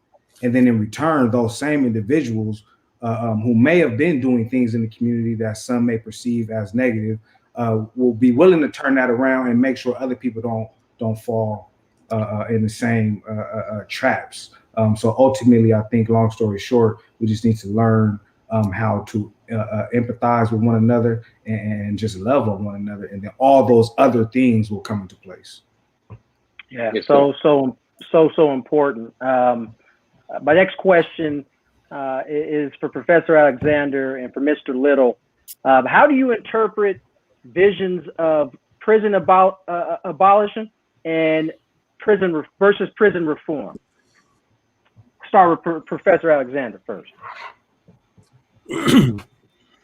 Yeah, thank you. I think it's first important to recognize that you can't have a conversation about prison abolition without having a conversation about law enforcement and law creation in the first place, right? Because in many ways, the prisons are just a symptom of all of the systems that really, from the time a Black young man, a Black young woman, person of color in this country are born, they end up being subject to and failed by nearly every system, whether it be the education system, whether it be social systems, whether it be health systems. You're constantly failed at best, targeted at worst, particularly when it comes to law enforcement in some educational institutions, for failure that end up in you being inside of prison in the first place, right? And so we have this idea that laws are just something on the book, or that that the people who end up in prison are people who break the laws, but we don't really have conversations in our education system about who's creating those laws in the first place. Who are the people who are benefiting from those laws? Who are the people, and what are the agendas of the people that are pushing for them? After that, you have to look like, well, who are the people who are enforcing these laws? And what is their history? What is the history of the police in enforcing the laws? Why is it that police pull over African-American men in San Diego and African Americans 3 times more than anybody else, and yet Black people in San Diego are twice as less likely to actually have had any type of criminal connection to the reason they were pulled over in the first place, right? And so we have all of these systems that literally, from the time a Black person in this country is born, and all of these routes that gear them towards the prison system in the first place. So we have to understand that context first before getting to the conversation around abolition. And abolition, at the end of the day, is the ability to look at history, to look at the reality of the world that we live in, and to see how is it that we have that the United States, this country that's based off of freedom and the right to liberty and the pursuit of happiness, can have the highest incarceration rate of any other nation in the world, higher incarceration rates per population than China, that we constantly talk about their human rights abuses, a higher incarceration rate than Russia, who we constantly talk about their higher rates of abuse, a higher incarceration rate of minorities than were actually incarcerated during apartheid South Africa. So if we don't look at the system that have created that reality, it's very difficult to understand the concept of abolition, because we've been raised from the time we were born to believe that people in prison are people who deserve to be there. But we're never raised and never learn about the systems that have led to them being incarcerated in the first place. Once you understand that history, then you can begin to look at how big of a failure the prison system itself is, and to ask our question, what is the purpose of the prison system? And so the question of what is the difference kind of between abolition and reform? Reform is really looking at the systems and tweaking them. How can we look at the system and tweak it so that it can be a little bit less oppressive? And a lot of the time, conversations around reformation turn into a public relations campaign. So when you talk about abolishing the police, they say, oh, we need to have more Black police officers. When you talk about abolishing prisons, we need to hire more Black guards, and not recognizing that the system itself is flawed. Abolition, when we talk about abolition of prisons, with the historical context, we're saying that this system itself, everything about it is flawed. And that unless we look at it, including the pipeline that leads to prison, unless we look at the prisons themselves and create and imagine a completely different world, we're set up, we're going to be, we're guaranteed to fail. It doesn't matter what color you paint your car. If the car engine itself is broken, you're not going to be successful. It doesn't matter how much perfume you put on some rotten food, that food's still going to rot. And so abolition is this idea of we have to look and we have to imagine a world where, yes, if people do something wrong, there should be consequences. But we have to look at how do we address those consequences? Do we address them using a flawed system that has historically targeted and failed Black men and women and Black families and Black communities? Or do we say, hey, we have to figure out a way to do this better? Do we continue to pour millions and millions of dollars into a system that literally cages human beings? When we talk about prisons, you are literally taking human beings and putting them in cages.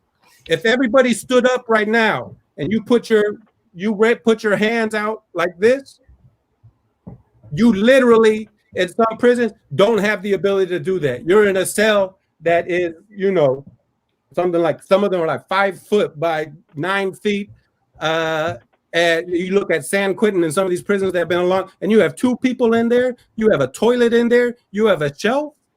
You're taking humans and putting them in conditions that you wouldn't put a dog in.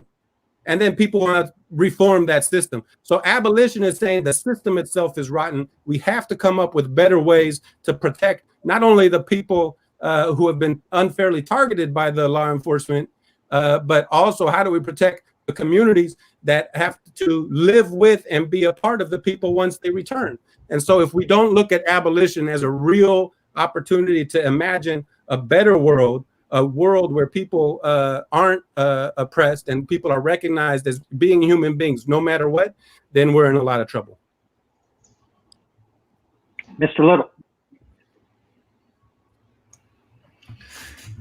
Thank you. Brother Khalid, he really hit the nail on the head with this as it relates to understanding what it is that we're actually dealing with. And as he spoke, I was reminded of a quote from an author by the name of Neely Fuller. And he said, when you don't understand racism and white supremacy, what it is and how it works, everything else that you think you understand will only confuse you. And when you look at it in that context, from the perspective of prison abolition versus prison reform, I think both of these ideas have a place.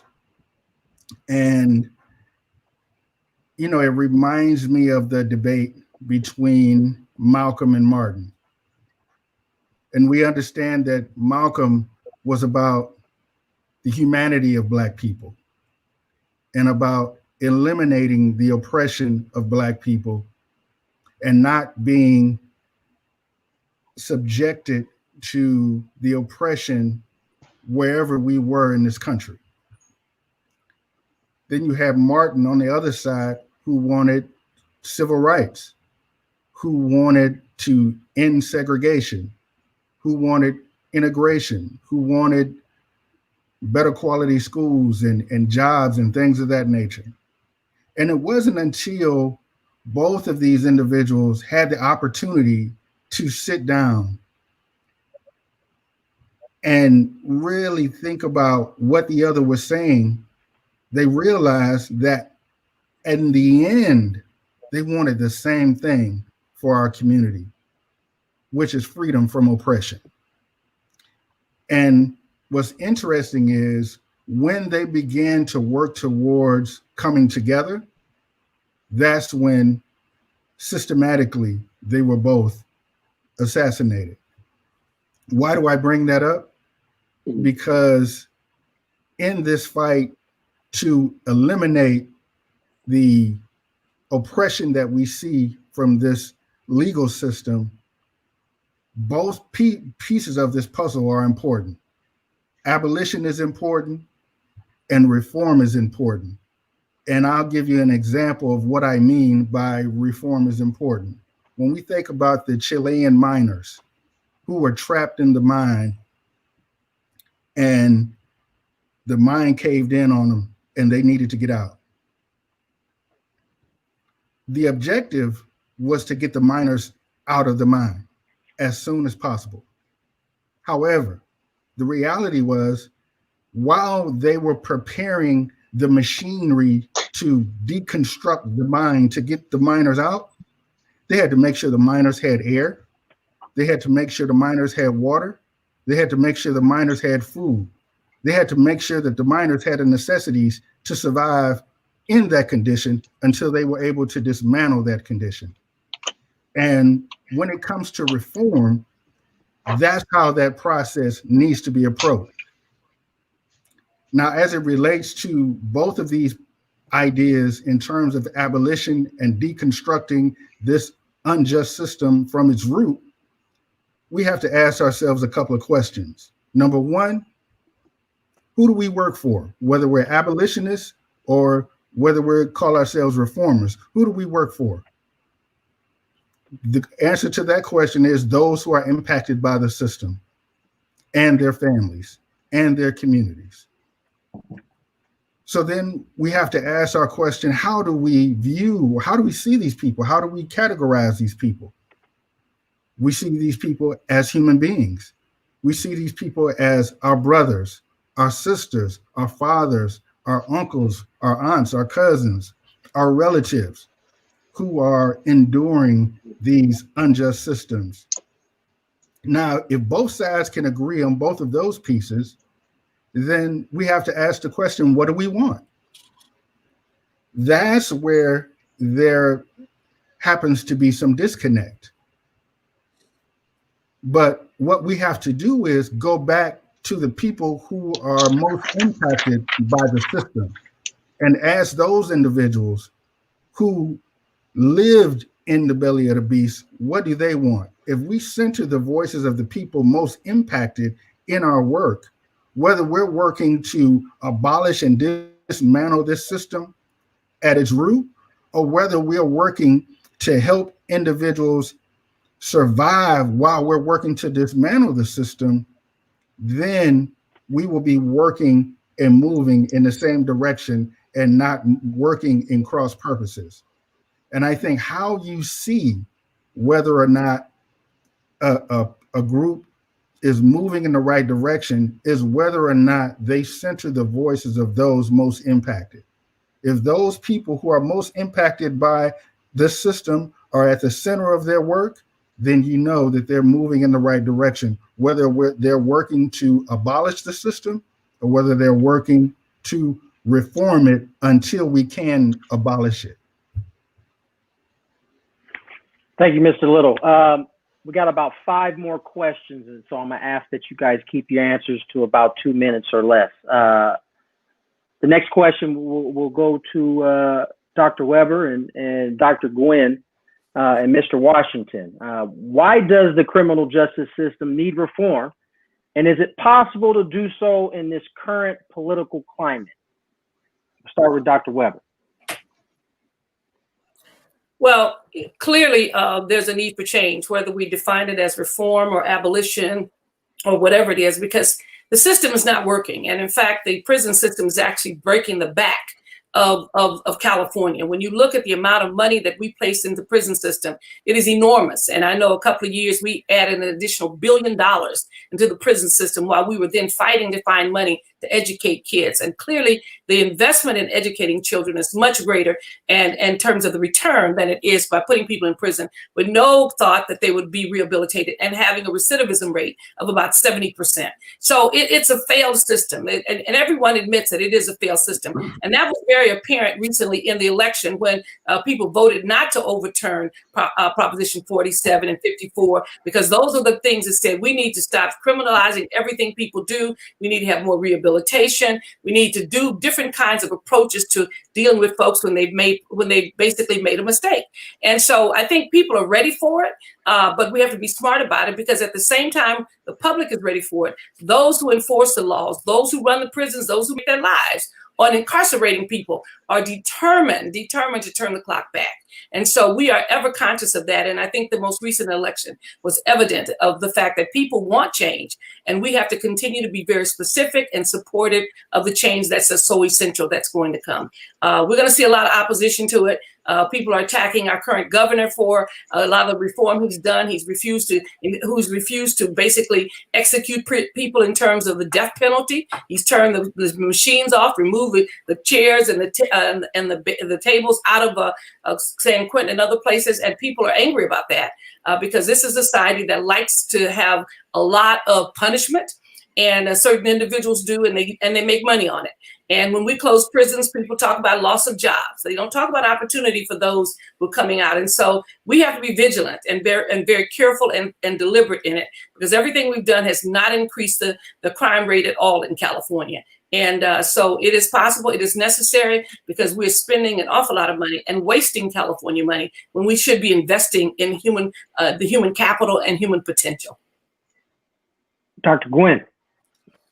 Yes, just listening to the young man on the panel and knowing that I've had a brother that spent 10 years in prison himself. I believe the system is just particularly set up, for us to fail, the Black and brown community to fail. And I do feel like that, we can make change, but to make changes when they get out of prison, to have something for them, these businesses and these corporations really coming in and really trying to help them, with these legal nonprofit that they will support them, and so that they will have something, have some counseling, have some training, just not for them just to get out, and just sit there, but to have something for them, to train them, to get back into the system. But, it's like Dr. Weber said, she put it all there. It's basically, we can make change, but we all have to work together to make change. Mr. Washington. Again, I'm going to say the same thing the two sisters just said. It's broken, and it needs to be broken down and rebuilt, because it's set up for us to fail. And again, me not being home, not even a year, dealing with parole, the probation. And I said I'm from California, but in Georgia, it's so many people, like 1 out of every 25 people is on probation or under some type of supervision. So we got to break it down and rebuild it. And it starts even from us being people of color, getting the harsh sentences for nonviolent drug charges. I got partners that's been locked up for some weed that's legal now. Now you're trying to let them home. It's just broken. It needs to be fixed. So we got to break it down and rebuild. All right, this next question will go to Mr. Little, Professor Alexander, and Dr. Weber. What specific policies would reduce mass incarceration without reducing public safety? I think some of the ideas have been mentioned already. in terms of eliminating gang enhancements, eliminating gang databases, eliminating mandatory minimums. These are things that can definitely be done immediately with the will of the people in the state legislature. One of the things that Dr. Weber mentioned, Proposition 47, oftentimes I don't think people understand the impact that Prop 47 had. It was and what it did. But not only did it reclassify a number of crimes that were termed as felonies and reduced them to misdemeanors, but it had an impact on thousands of people, getting people not only out of prison, but also getting their cases expunged and getting them in a position where they could move on with their lives. But it also created a cost savings. In 2015, that cost savings was $39 million. And in 2020, that cost savings was estimated to be $122 million in cost savings. And so with this cost savings, we can invest in education, we can invest in healthcare, affordable housing, substance programs, diversion programs, all of the things, trauma recovery centers, all of the things that we want to see in our community. We can invest in these things when we don't invest so much of our money into a broken system.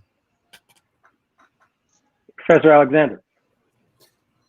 Yeah, let me just, I'm going to try not to talk too much this time because, Californians for Safety and Justice and Ed Little and Dr. Weber are definitely, pioneers, and I really follow their lead when it comes to policy. I did want to back up a little bit because the conversation about abolition versus reform, I don't think, and I think this is what Brother Ed was saying, that abolition and reform actually contradict one another. I do have a problem with the word reform. I'm not pro-reform, but I am pro-change. And it's important that we fight to change the system as it is right now on the road to abolition. And so if we don't have abolition at the end of that road, we're just going to waste our time. But if we only looking at abolition so much that we ignore the change and the people who are being impacted right now by this horrendous, inhumane system, then we're really dropping the ball.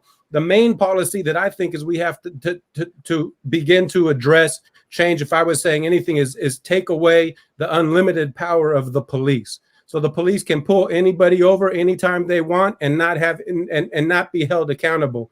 And so whether that's the pretextual stops where they're stopping you because supposedly you have a light that's not working, and then that can lead up to, whatever they want to do. Or whether it's the Police Officers Association who literally argue to keep bad apples in the bunch. How can you advocate for a system whose supposed union argues against getting rid of the bad apples? It's going to spoil the entire bunch. And so following the lead, again, of people like Brother Ed Little and Dr. Shirley Weber, and kind of listening and understanding how policy, how legislation, how all of these things work, and then pushing together in order to support some of that amazing stuff is absolutely necessary. Dr. Weber. Yes, thank you. Bringing change is as most of you know who work with us on a lot of policies that I've introduced, is no easy task. And people talk about wanting change, but when the rubber meets the road and you have to be there to get the votes, to get the people pushing, that it takes an army of people to really bring change in California, because there's so much attached to it. And yet it is so important. And I think, as Brother Khalid mentioned, that, people talk about the bad apples in the barrel and blah, blah, blah. And yet when you get to 731, AB 731, as we tried to get it off the floor last time, to deal with decertification of police officers who are committing crimes, it becomes a major challenge to try to get people to really focus on that issue. And so as a result, it becomes almost impossible to start talking about dealing with issues of decertification, which is so critical. And we're going to bring that bill back again because we have to basically get rid of the bad apples. Everybody claims they claim it's the bad apple, and yet when you get ready to get rid of the bad apple, people can't figure out how to do it, and everybody else in every other profession figures out how to do it. So it's going to be really, really important that we do those levels of reform. It's going to be really important that we start talking about putting money and resources into those who are coming home, and not only in terms of giving them skills and knowledge before they get there, but making sure that the system works, that when we say you can't consider someone's applying for a job, that we're serious about that, and that there are consequences for people violating that law that does that. So we have to make sure that we are really giving people a second chance, and that's not an easy thing to do and to say, because people don't want to do that. We have legislation to give people housing that I introduced, it basically for those who have been said that they were found not guilty after 16, 17 years, and these people come home with absolutely nothing, not $2 in their pocket, give them not even transportation money, and they're expected to come home, and we have done them wrong for 17 years. And when I say, you got to give these people a place to stay, they basically say, well, they didn't commit that crime, but they probably committed something, which gives you the idea, and it helps you understand the mentality that folks believe we are still criminals even when we haven't committed a crime. And so we have to work on that. And I know we're doing some things to try to change the mentality of those, but we have to work to try to really retrain officers, but more importantly, get rid of those who can't be retrained and find a different people to serve. And that's what when we start talking about abolishing the current system that goes and gets everybody who's been in the military, who's oriented towards shooting people, and allow them in, and yet a brother officer can't qualify because he has bad credit. A student coming out with bad credit can't get a job as a police officer and has studied human behavior and public and all those kinds of things that we need to have in the system. So we're looking at how do we change our selection process, because a lot of the whole issue in reform has to do with it's a personal thing. The officers who are doing the stopping, who are doing the attitude, who are working with the community, we have to get a different batch of people to do that, because as long as we create laws, and we still are creating these laws over and over and hand them to somebody to implement them, we're constantly fighting those folks who don't follow through with the law, or who come in with a bad attitude and everything is wrong that they see. So we got a big task ahead, but we don't have a choice. I don't believe, at least in my heart, that we have a choice about whether or not we're going to do this. We have to do it. We have to do it because we acknowledge that this is a flawed system that has been targeted toward African Americans and poor people forever. And it's a system that does not produce positive results, no matter what system around the world you look at. I was in Ghana looking at one of their youth programs, and they have a totally different attitude, because their attitude is these juveniles are their children. So they're in the process of trying to help them reunite with their families.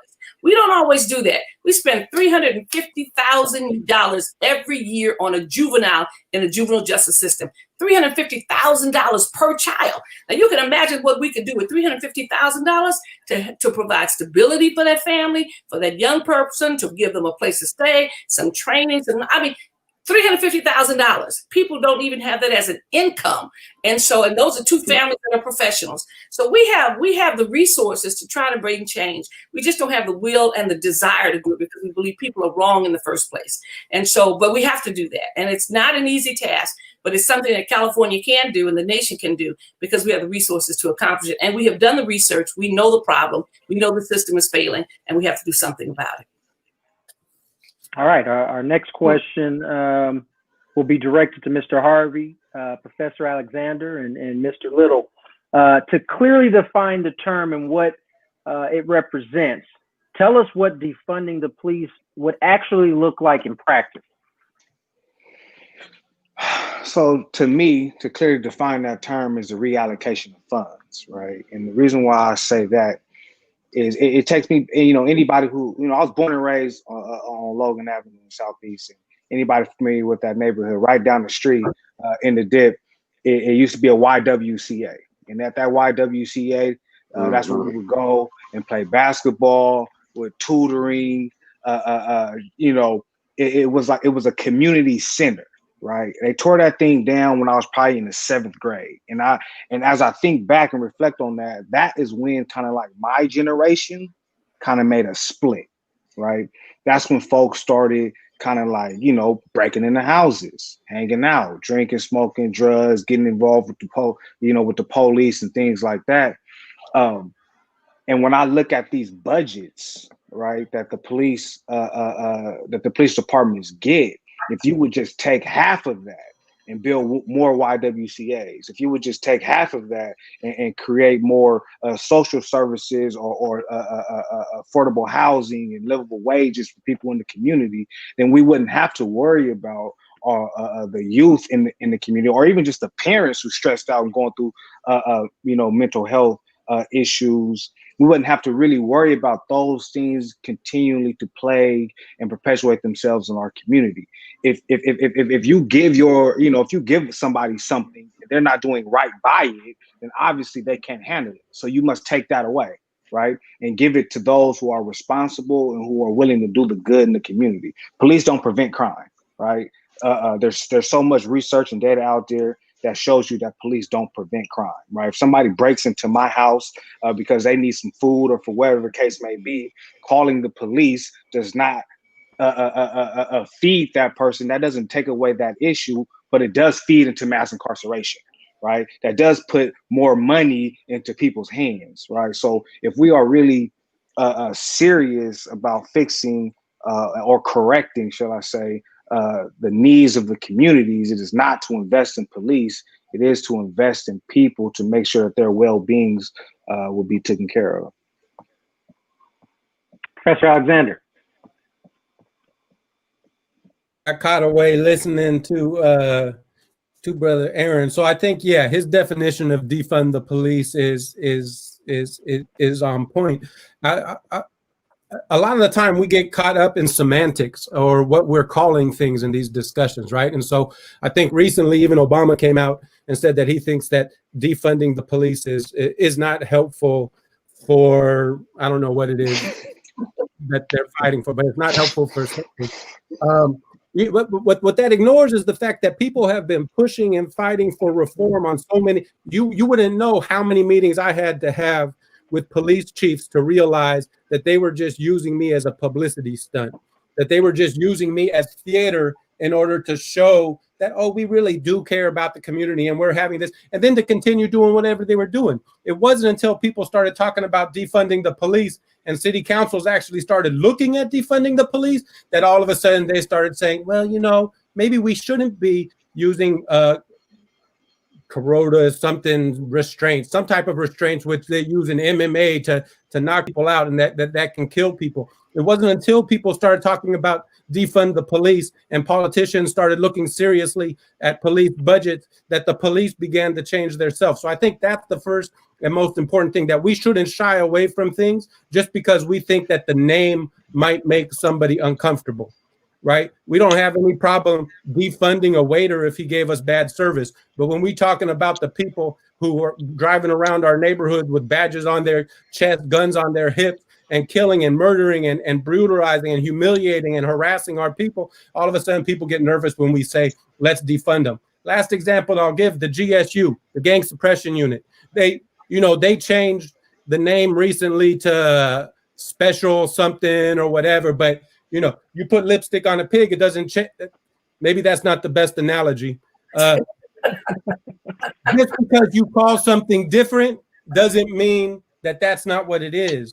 So the Gang Suppression Unit has they make around $9 million. They take around $9 million a year. Take that $9 million, give that $9 million to at least $9 million. If you look at all of the different other things that they say they're doing to address gang violence, I think it's close to 16 million. Just take that 9 million, though. We'll give them the benefit of the doubt. You take that 9 million, give some of that to Paving Great Futures and see how many people they can prevent from getting locked up. Give that money to help with the work that Dr. Gwen is doing and her son are doing. Give that money to the work that Chef Jeff and Ed Lil. Give that money to them and see how many people they can keep from getting incarcerated. There was a documentary years and years ago called Bastards of the Party.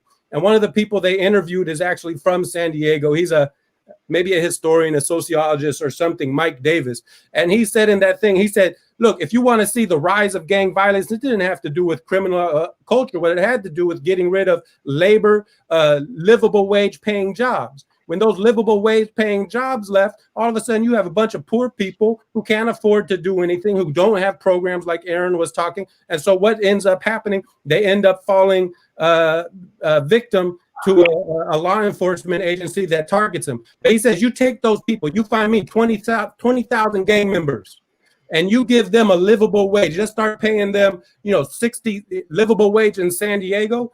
Honestly, it's more than $75,000. But let's say you give them a job paying $75,000 with health insurance, with benefits, where they can afford. I guarantee you're going to take 20,000 active gang beggars, whatever you want to call them, and however you want to label them, and you're going to prevent crime. So take that money that's currently used to be able to respond to crime and use it to prevent crime, and give it to the people who understand it.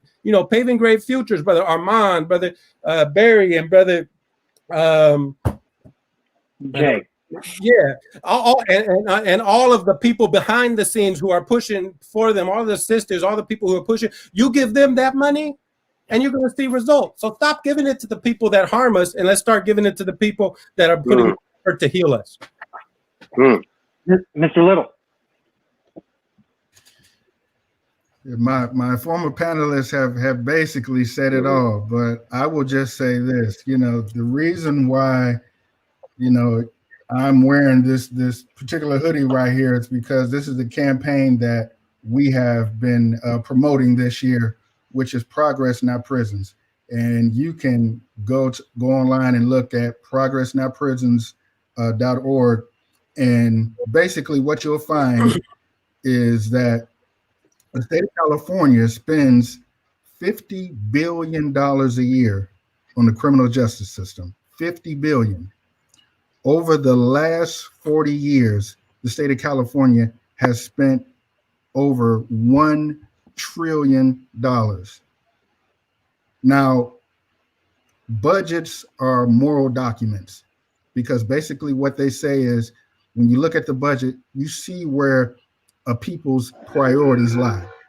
And when you have budgets all across the state, including the state budget, that spends more money on policing, on law enforcement, and on the legal system than it does on community upliftment and community wellness, then you have a problem. I work in the Capitol, and I have seen time and time again Dr. Shirley Weber on the floor and in committee talking about the need for more resources for education. Many of the schools around this country, including in San Diego, get Title I dollars. And that's money for communities that are underfunded. But we have the resources to bring everybody up, to lift we shouldn't have any school system in this state that is not a 5-star educational system. Yeah. But the problem is we invest in incarceration and we don't invest in community. We don't invest in human beings. We invest in social death. Terrific answers from all three of you guys. This next question will be directed towards Dr. Gwen, Mr. Washington, and Chef Jeff. What support can allies, corporations, or community partners lend to advancing criminal justice reforms? Start with Dr. Gwen.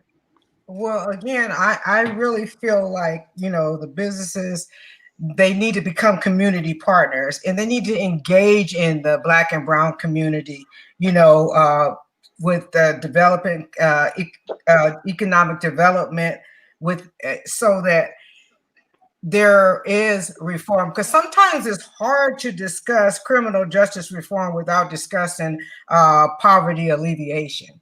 And so it's not just about giving us the money.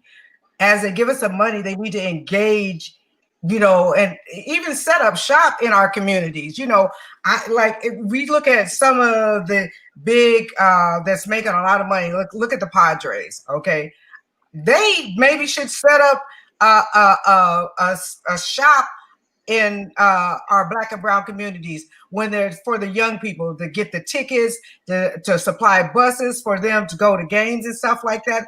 But I just really feel like, the businesses should support these nonprofit legal system to help the young men and women when they come out of prison so that they can reform. So there is education for them. So there is jobs for them. So, I think that, I think businesses need to engage more.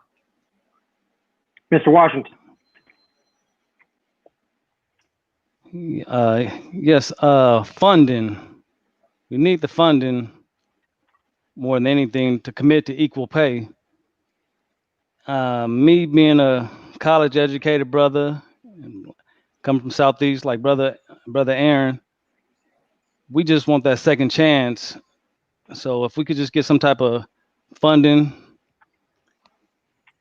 and policies to help us out, and that's the main thing. I'm behind the scene doing the work. I'm just soaking up you brothers and sisters. You guys covered up a lot, and just really that funding. We need that funding to make sure we commit that equal pay. Chef Jeff? Yes.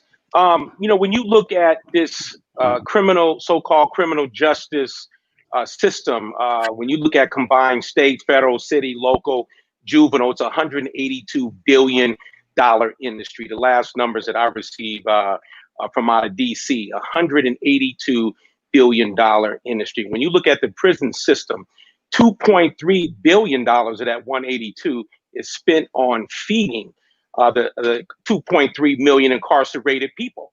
And when you think of the big corporations that benefit from Hershey to Coca-Cola, Tyson Chicken has a plant in the Carolinas that specifically makes chicken product for prisons all over the country. And like I said before, we have to leverage our buying power to these companies and say, if you don't create opportunities for us and fund the programming that we need to disrupt the schoolyard, the prison pipeline as general, then we need to begin to start boycotting them and put that pressure.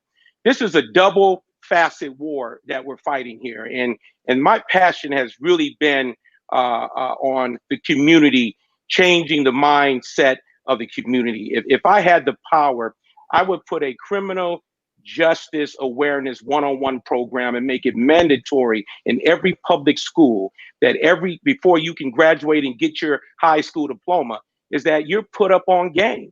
You're put up on the laws that the 54 grams of crack is a mandatory 10 years of life.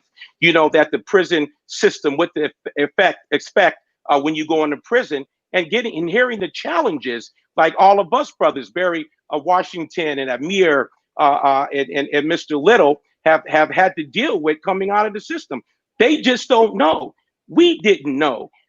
If they had billboards up on Euclid and Federal and Imperial that broke down the laws, that talked about the gang suppression units that's running out there, we just didn't know. And we got led astray. We got caught up in that lifestyle. So I think the education piece is so important of working with our young girls out here, having these kids at a young age and, not properly managing them or being, the right fit for some of these kids. I even look at myself, living between Los Angeles and San Diego, growing up on poverty, living in the condos. And, my mother told me when I was a young boy, when my father wasn't there, that you're the man of the house.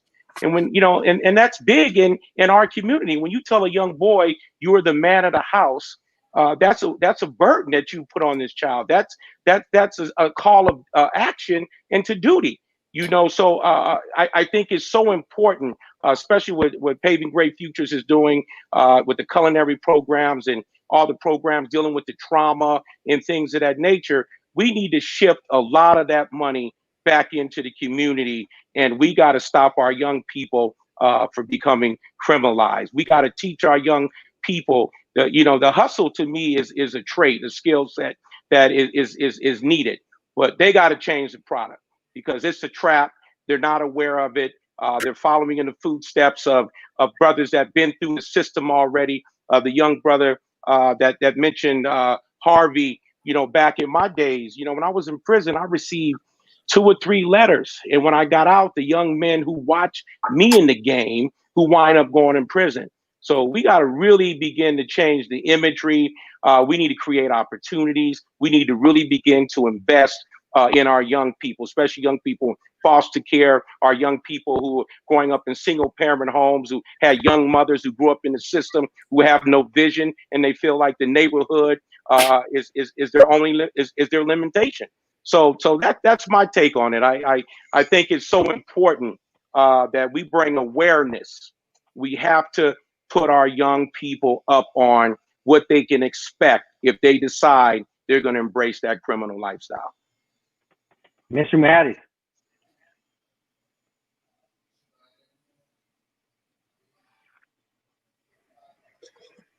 Can you hear me? Yes. Is the mic fine? You're good to go. All right. I for the technical difficulty earlier. You know what I'm saying? Chef Jeff just hit the nail on the head. It's something I've been waiting to hear throughout this whole duration of this talk is education. We can get into the numbers, we can get all these things.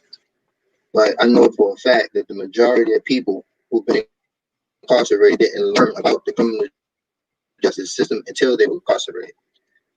I'm saying most time it's spent trying to find a means to suffice, most of the social, and economic disparity that we have in our communities. And that becomes the primary objective when you're living in that environment. What it takes to survive. And when you get caught up, 10, 15 years, 20 years sentence, now you're learning about criminal justice or a recipient of, prison system. So education is ideal. Everything starts at home. The way we nurture and cultivate our children and what we send them out there with is how they're able to combat or repel, some of the ill or consequences that come with being in these environments. And somewhere down the line, we've lost that. We lost that focus on the youth. We've made being a law enforcement officer, taboo. Like a lot of people, as myself, Chef Jeff, it's up to us to change the narrative of what that role is as well. Because I would much rather someone who looks like me police in my community. Understand? Because when you have that dynamic, the communication, the understanding of how we are as a people, in the moral aspect of the job can be implemented. But when you have someone that's outside of the community trying to police a community that they're not familiar with, the slightest, twitch or handsy conversation can turn into something volatile. And that's the discord as far as law enforcement. But I really honestly believe that if we invested more in education, people need to understand what it is they're dealing with. Every day you step out your door, you need to understand what it is you're dealing with. Because if you don't understand opposition, this trap that we keep talking about, this perpetual, this repetitive cycle, is only going to continue. And as far as with the communities and organizations and stuff, aiding and assisting and dealing with prison reform, this is something that's very important as well. I took a contemporary logistics course in one of the prisons I was in. It's not something that's BOP. So sometimes they have top tier programs at certain institutions, but then a lot of spots they don't have no education program, whatsoever. So what it did for me, it gave me hope that I can actually be effective in another field instead of coming home and want to be a truck driver or coming home and want to be a plumber. You know what I'm saying? This is how we look at ourselves coming out of prison, and we're only good for these kind of jobs. Now, San Quentin has a coding program. Now, who would think about an incarcerated man coming home with the ability to know coding? You know what I'm saying? Contemporary logistics, you know what I'm saying? Gaming, and all types of things that introduce you into other, other demographics and other, areas of the workforce. Because our community is going to accept us whether we broke, busted, or disgusted. You know what I'm saying? And that's not a real welcome home. You coming home to a society that's going to accept you regardless of what it is. But we want to be accepted in other communities. We want to be accepted by other people. We want to be able to be not only relevant, but also competitive in certain workforces and so on and so forth. But all of this comes from education. If we don't understand these things, how can we affect change in our own lives? You know what I'm saying? As individuals, then collectively we affect change in our communities. But we only have, you know what I'm saying, every so now and then someone emerges from this and becomes successful. You know what I'm saying? And then we throw that burden on his back, like he's supposed to just take his whole success and everything he worked in and come back and give it back and give it away. Just come back and give it away.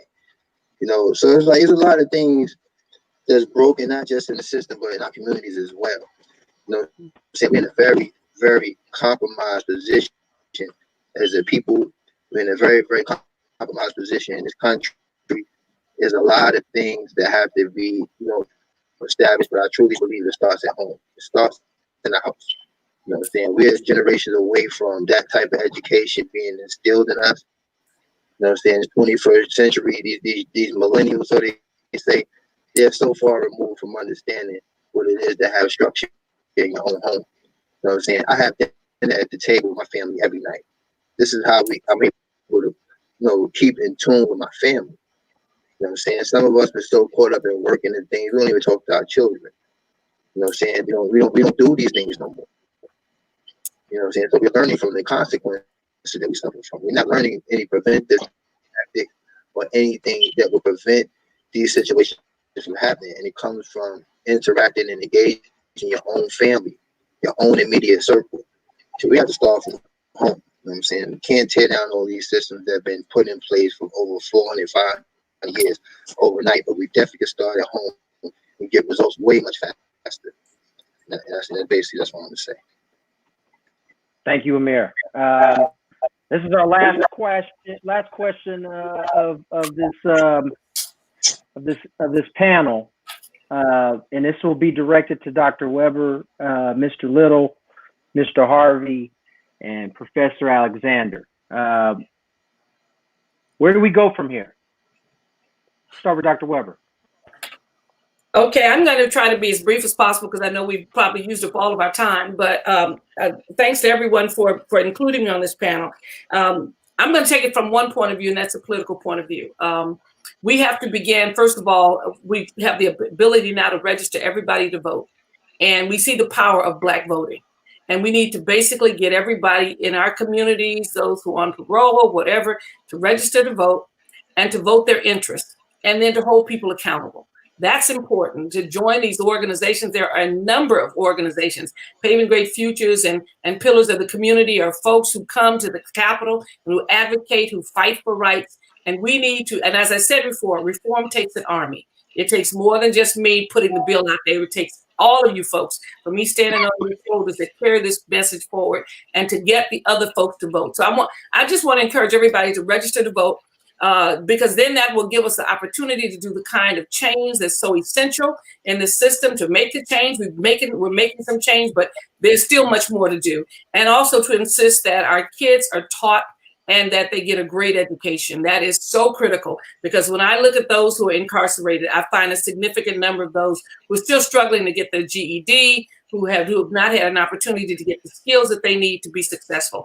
And so those things are preventive things that we can do, but equally important, everyone should be registered to vote, because we see the power of voting. We see what happens when we don't vote, and people make decisions about us without even fearing us, because they know we can't do anything about it. Those who are elected officials can't do anything about it because we never go to the polls and we don't vote against them or vote for the people who are going to bring change. So I want to encourage everybody to get out and vote. We see what happened with the women voting in Philadelphia and Atlanta and all around, and people now have a consciousness that we may not be great in numbers, but I always tell everybody in our community, because we're solid in what we believe, oftentimes we are the margin of victory. Mr. Little. I definitely couldn't have said it any better than Dr. Weber. And I will echo her remarks in terms of our organizing beyond our immediate circles. And, over the years, I have enjoyed partnering with pillars of the community and other organizations around, this state. I look forward to partnering with Paving Great Futures.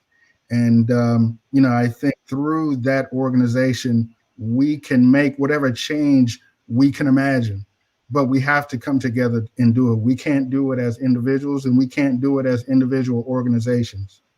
One piece of legislation that we are working on for 2021 is sunsetting criminal convictions. The theme throughout this conversation has been, how do these convictions impact our everyday lives? We know that in this country, there are 48,000 collateral consequences that impact individuals who live with criminal convictions every day of their lives. We are implementing a bill this year to finally sunset convictions for everyone in the state of California.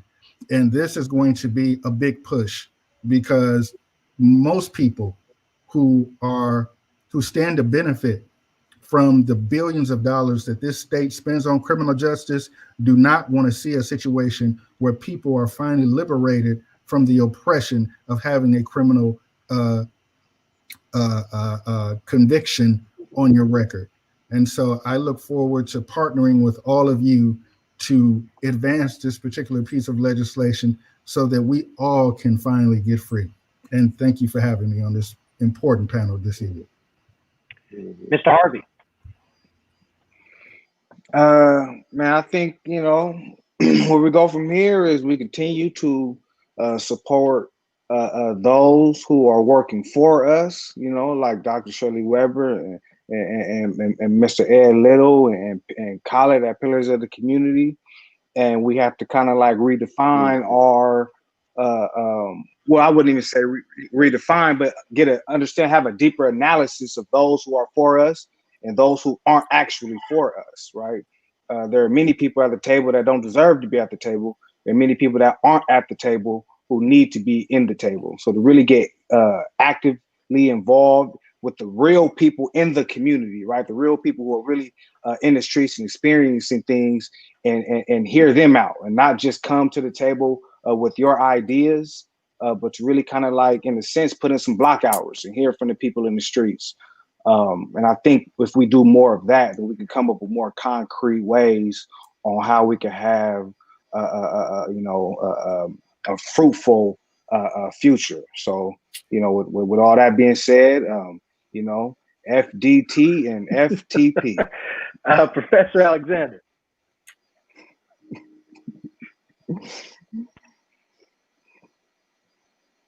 But Brother Ed, I've been hitting up Jay Jordan from Californians for Safety and Justice, trying to get that sweater for a long time. So I know this ain't the right place, but I'm still saying I'm waiting for my hoodie. So talk to your people.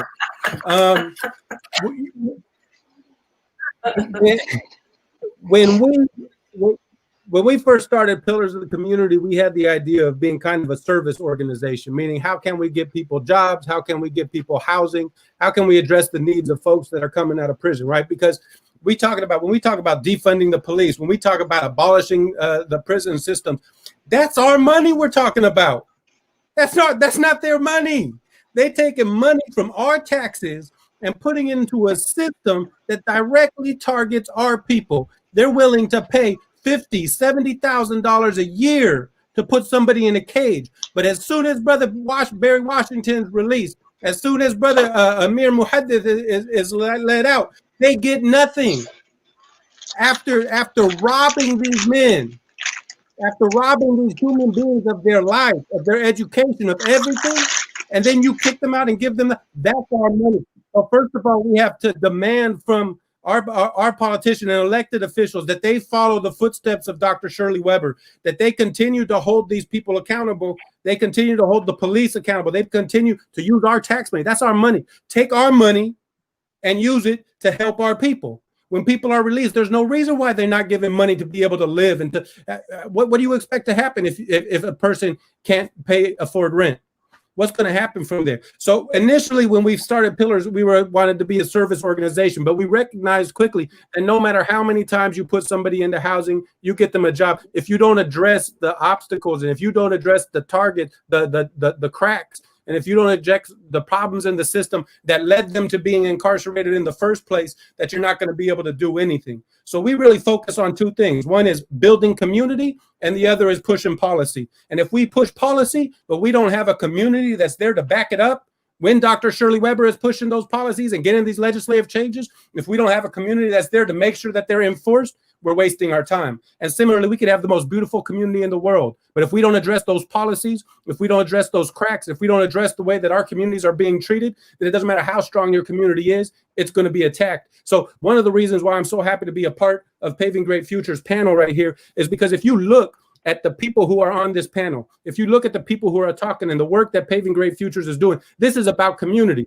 Brother Washington is a part of my community. Brother Harvey is a part of my community. Brother Gwen and Dr. Shirley Weber and Ed and Brother Amir Muhaddith and Chef Jeff, we're a part of a community. And the more we build that community, the easier it's going to be for us to stand up to the oppression and stand up to the targeting by law enforcement that happens to us and our loved ones every day. The more that we're together, the more that we're able to resist, the more that we're able to support legislators like Dr. Shirley Weber. Most of us don't even know who our neighbor is. We're talking about defund the police, but we don't have a community that's there to step in. And that's why people start getting worried. Oh no, what are we going to do without the police? We have to build our communities. So as we're pushing for the abolishment of police, so that we're pushing for the abolishment of the criminal justice system and incarceration, that we have a community that's there to welcome Brother Washington home, to welcome Brother Muhaddith home, to welcome all of these people home and support them and give them the love and the attention and be able to nurture them and guide them the same way that any human being in this entire world does. So we have to build community. We have to understand policy. We have to understand how the legislation attacks us, whether we know about it or not, and keep pushing forward to pave a greater future for all of us. So y'all, you got to donate, man. You got to kick down. I'm going to donate. I don't have $10,000 like the brother who did earlier, but if you got that money, man, give it up, people, because Paving Great Futures, they out here doing the real business. They definitely are. One of the reasons why I jumped on board is because you get a chance to see the work firsthand. You see them on their own feet in the neighborhoods, making things happen and helping people. And I'm all about it. I can't thank our panelists enough for coming on. It was educational for everyone. So many brilliant minds on here. And once again, I thank you guys all for participating. It was an honor to moderate it. All right. With that being said, I think I will be handing it back to Michael Brunker. And there you go. Wow.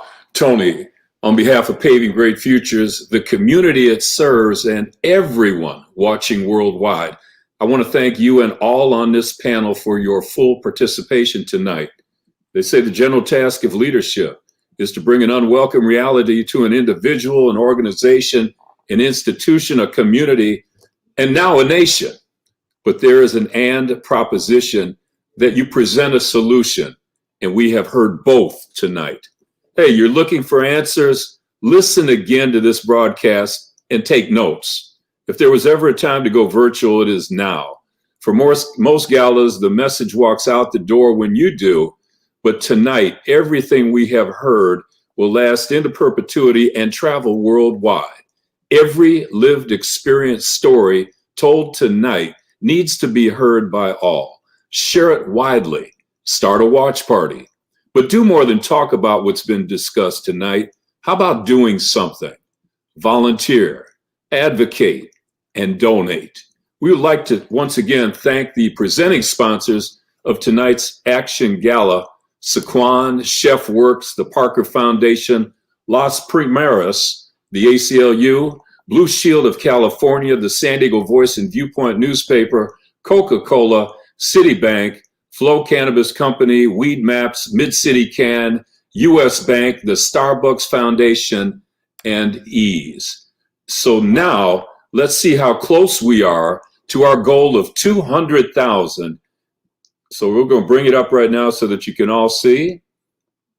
And if you have not given, if you've not given right now, you can text 2020 CHAMP 44321, or you can visit Paving Great Futures online or in person and give and ask others to join you. So right now we're at 140,998. Let's see if we can move the needle right now. For all of you watching right now online, you get your, thank you, Dr. Shirley Weber, for your $500 donation, $51 for Carmen Noir, an anonymous gift of $103, $51 from Carmen. Okay, again, and Mohad Janab, $500. Great contributions. We're trying to get to 200,000 tonight, and we're looking for you to give if you can. So I'm going to ask all of you to once again think about what more you can give to help Paving Great Futures do this great work.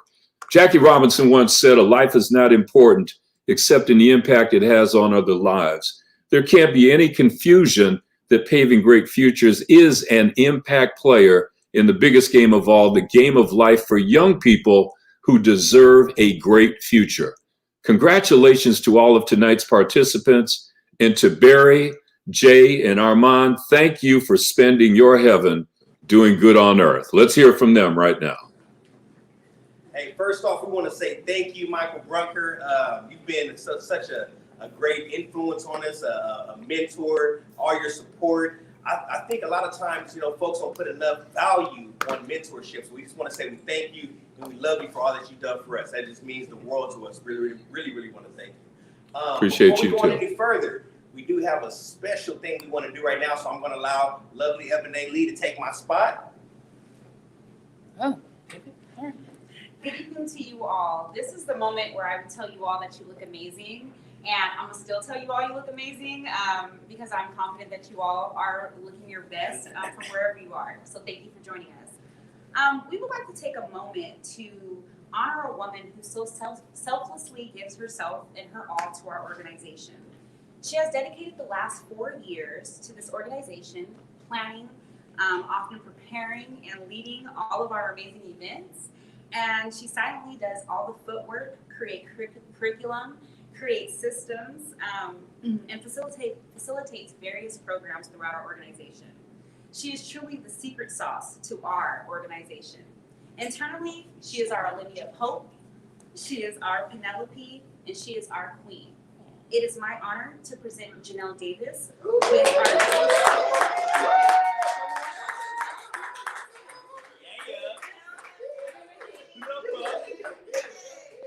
You guys are wrong for this. Live. Oh my God. And as you can see, Janelle does not know that. She plans and prepares everything, but we finally got one over on her. Yeah, you did. Anything you want to say, Janelle? Thank you. Aww. Okay, I gotta go do my producer job. I love you guys. I love you. She's running. She's running. Thank you. You guys actually surprised me. Good job. Back to the show, guys. Yes. So as you see, that number is where it is, and it doesn't mean tonight alone you have to break your bread, open your wallet, open your purse. But we definitely appreciate any donation that comes through. We coin the phrase, you're not giving to us, you're giving through us. Believe me, there's no, as you look at our hands, you don't see diamonds or anything like that. Everything that we do and that we bring in goes to help continue to save lives. Every dollar, every $5, $10, $50 goes to help us continue to save lives. And we don't take that for granted. We are committed to this. We're not going anywhere. And even if we do, what we're creating is going to continue on for generations to come. At some point in time, the cycle of death and incarceration has to stop. And like I said, the analogy I use is like we're all a football team, right?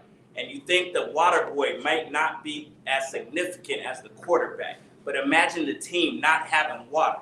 Imagine the team not having cheerleaders that are there just giving positive encouragement, right? Imagine not having fans in the stage. Imagine not having the owner of the team that's just strictly producing finances to get the team going. You know, all of these pieces of the puzzle make us get to the ultimate goal, which is winning the game. And this game is not a game. This is a game of changing the trajectory of the lives of the people that we are talking about, that panel was talking about.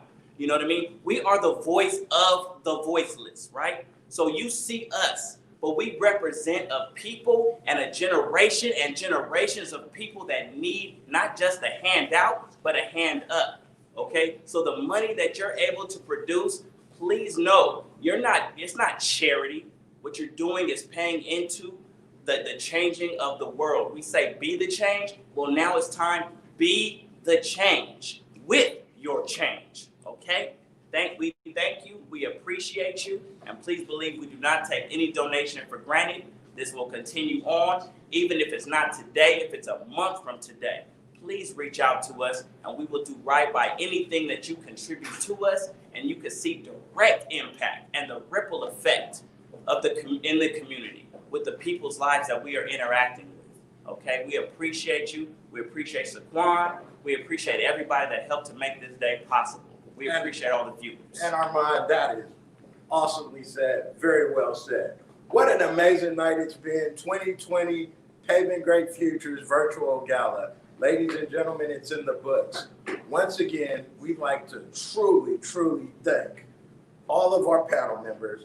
We'd like to thank all of our sponsors, Tony Gwynn Jr., and everybody that's contributed to making tonight a phenomenal night. We'd like to especially thank our staff members and also our participants and our collaborators who are the engine behind Paving Great Futures to help us do what we continue to do. Please, if you have any inquiries or you need to get in contact with us, we're an email, we're a phone call away. But once again, thank you for attending the Paving Great Futures 2020 Gala. Signing off and signing off again. Hey. We're on Paving Great Futures. Stay tuned for some good music too.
Girl I used to see, saying that I chose this cutie pie with whom I wanna be. And I apologize if it's best to sit you down. That I see every girl that I see round town. I hate to see y'all frown, but I'd rather see her smiling. Wetness all around me, true. But I'm no island, peninsula maybe. Makes no sense, I know crazy, give up all it. You got that's in my lap, no looking back, spaceships. Don't call me grip, rip the mirrors, they dip as quick as they can. The atmosphere is now ripped. I'm so like a bim, I'm glad this night. So the light from the sun, when I burn me on my bum, when I shoot the moon, I jump to broom, like a preemie out the womb. My partner yelling too soon, don't do it, reconsider, read some letter. Sure, only subject is you sure. You know we got your back like chiropractic. Take it that do you dirty, we wipe that is get detergent. Now hurry, going to the. I know you ain't a pimp, remember what I taught you. Keep your heart, 3 stacks, keep your heart. Hey, keep your heart, 3 stacks, keep your heart. These girls are smart, 3 stacks, these girls are smart. So play your part, so play your part.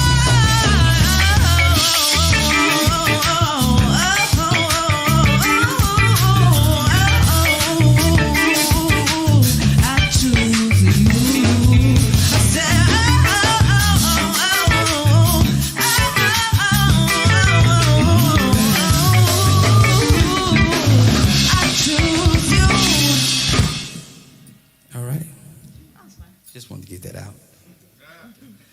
So welcome back, ladies and gentlemen, to the Paving Great Futures Gala Fundraiser. We are the Lyrical Groove, providing you a couple tunes. So I want to get into a few more pieces before we wrap it up for tonight. Hope y'all having a wonderful time out there. Loving, liking, eating, giving. All right. Let's do Summertime.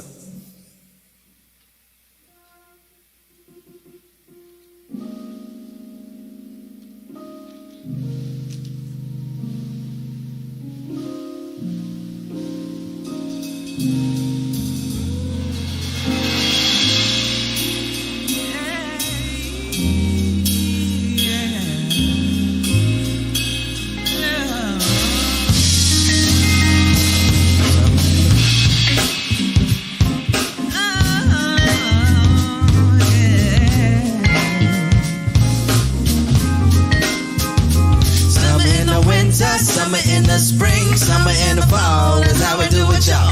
Summer in the winter, summer in the spring, summer in the fall is how we do it, y'all. Summer in the winter, summer in the spring, summer in the fall is how we do it, y'all. Summer in the winter, summer in the spring, summer in the fall is how we do it, y'all. And you can see heaven and hell, smell fresh when you sweat, still show love when you suffer from neglect. Still stand tall when they knock into your knees, and have enough faith to believe in your dreams. Don't be listening to your past calling you a fool. You reflect the sun. Don't be imitating blues. Don't be listening to your past calling you a fool. You reflect the sun. Don't be imitating blues. Here we go. See, my mama was a Bible thumper, daddy was a heathen, but ironically, both of them taught me lessons I would need when you suffer from the psyche of a cynic. You wonder if the world reflects what God intended. You try and do good, you try and work, you try and be, try and play a, but it always seems as if the cats that live like crooks, live like kings, live like queens. But I recognize the source, I recognize the love of seeing what it does, believing what it does. It heals, it creates, and it even inspires. When it's really strong enough, can bring the truth about a life. Now feel the heat, now feel the strength behind my speech. I speak, I reach, I teach, I seek. All of those under my voice. You have the choice. This is your action, this is conscious interaction. Calculated hope to try and help you cope. So listen as I flow, so listen as I flow, so listen, so listen, so listen. When you can see heaven and hell, smell fresh when you sweat.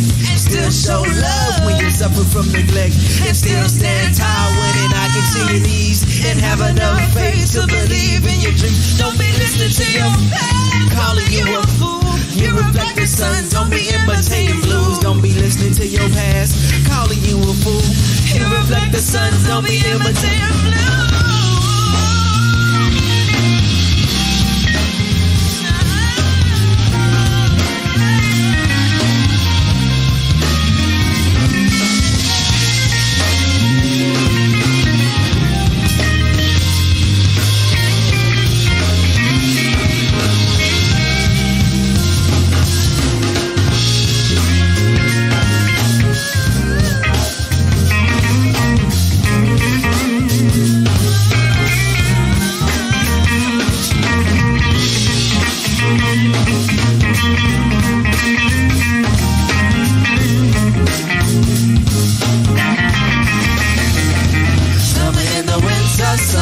Spring, summer, and the fall is how we do it, y'all. Summer in the winter, summer in the spring, summer in the fall is how we do it, y'all. Summer in the winter, summer in the spring, summer in the fall is how we do it, y'all. Summer in the winter, summer in the spring, summer in the fall is how we do it, y'all.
got a whole stank face.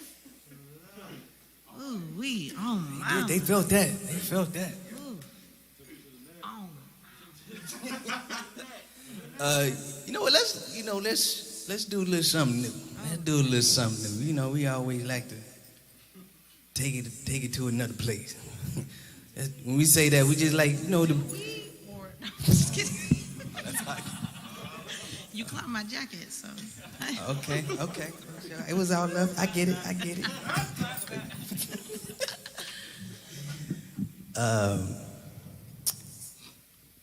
Keep you. All right. So let's try this new one. This little something is called Enjoy the Process. And this is going to be a process, so enjoy it.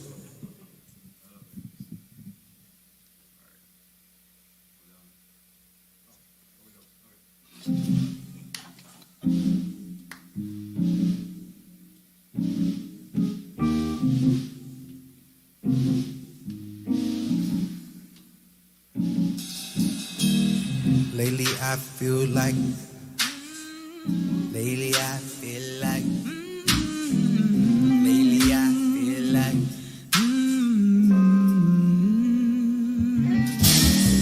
it feels like the world is passing by. I can barely keep the pace or even peace of mind. It feels like I just may be playing inside. No desires to hide these worries on my mind. Inconsistency, doubt, and then comparison.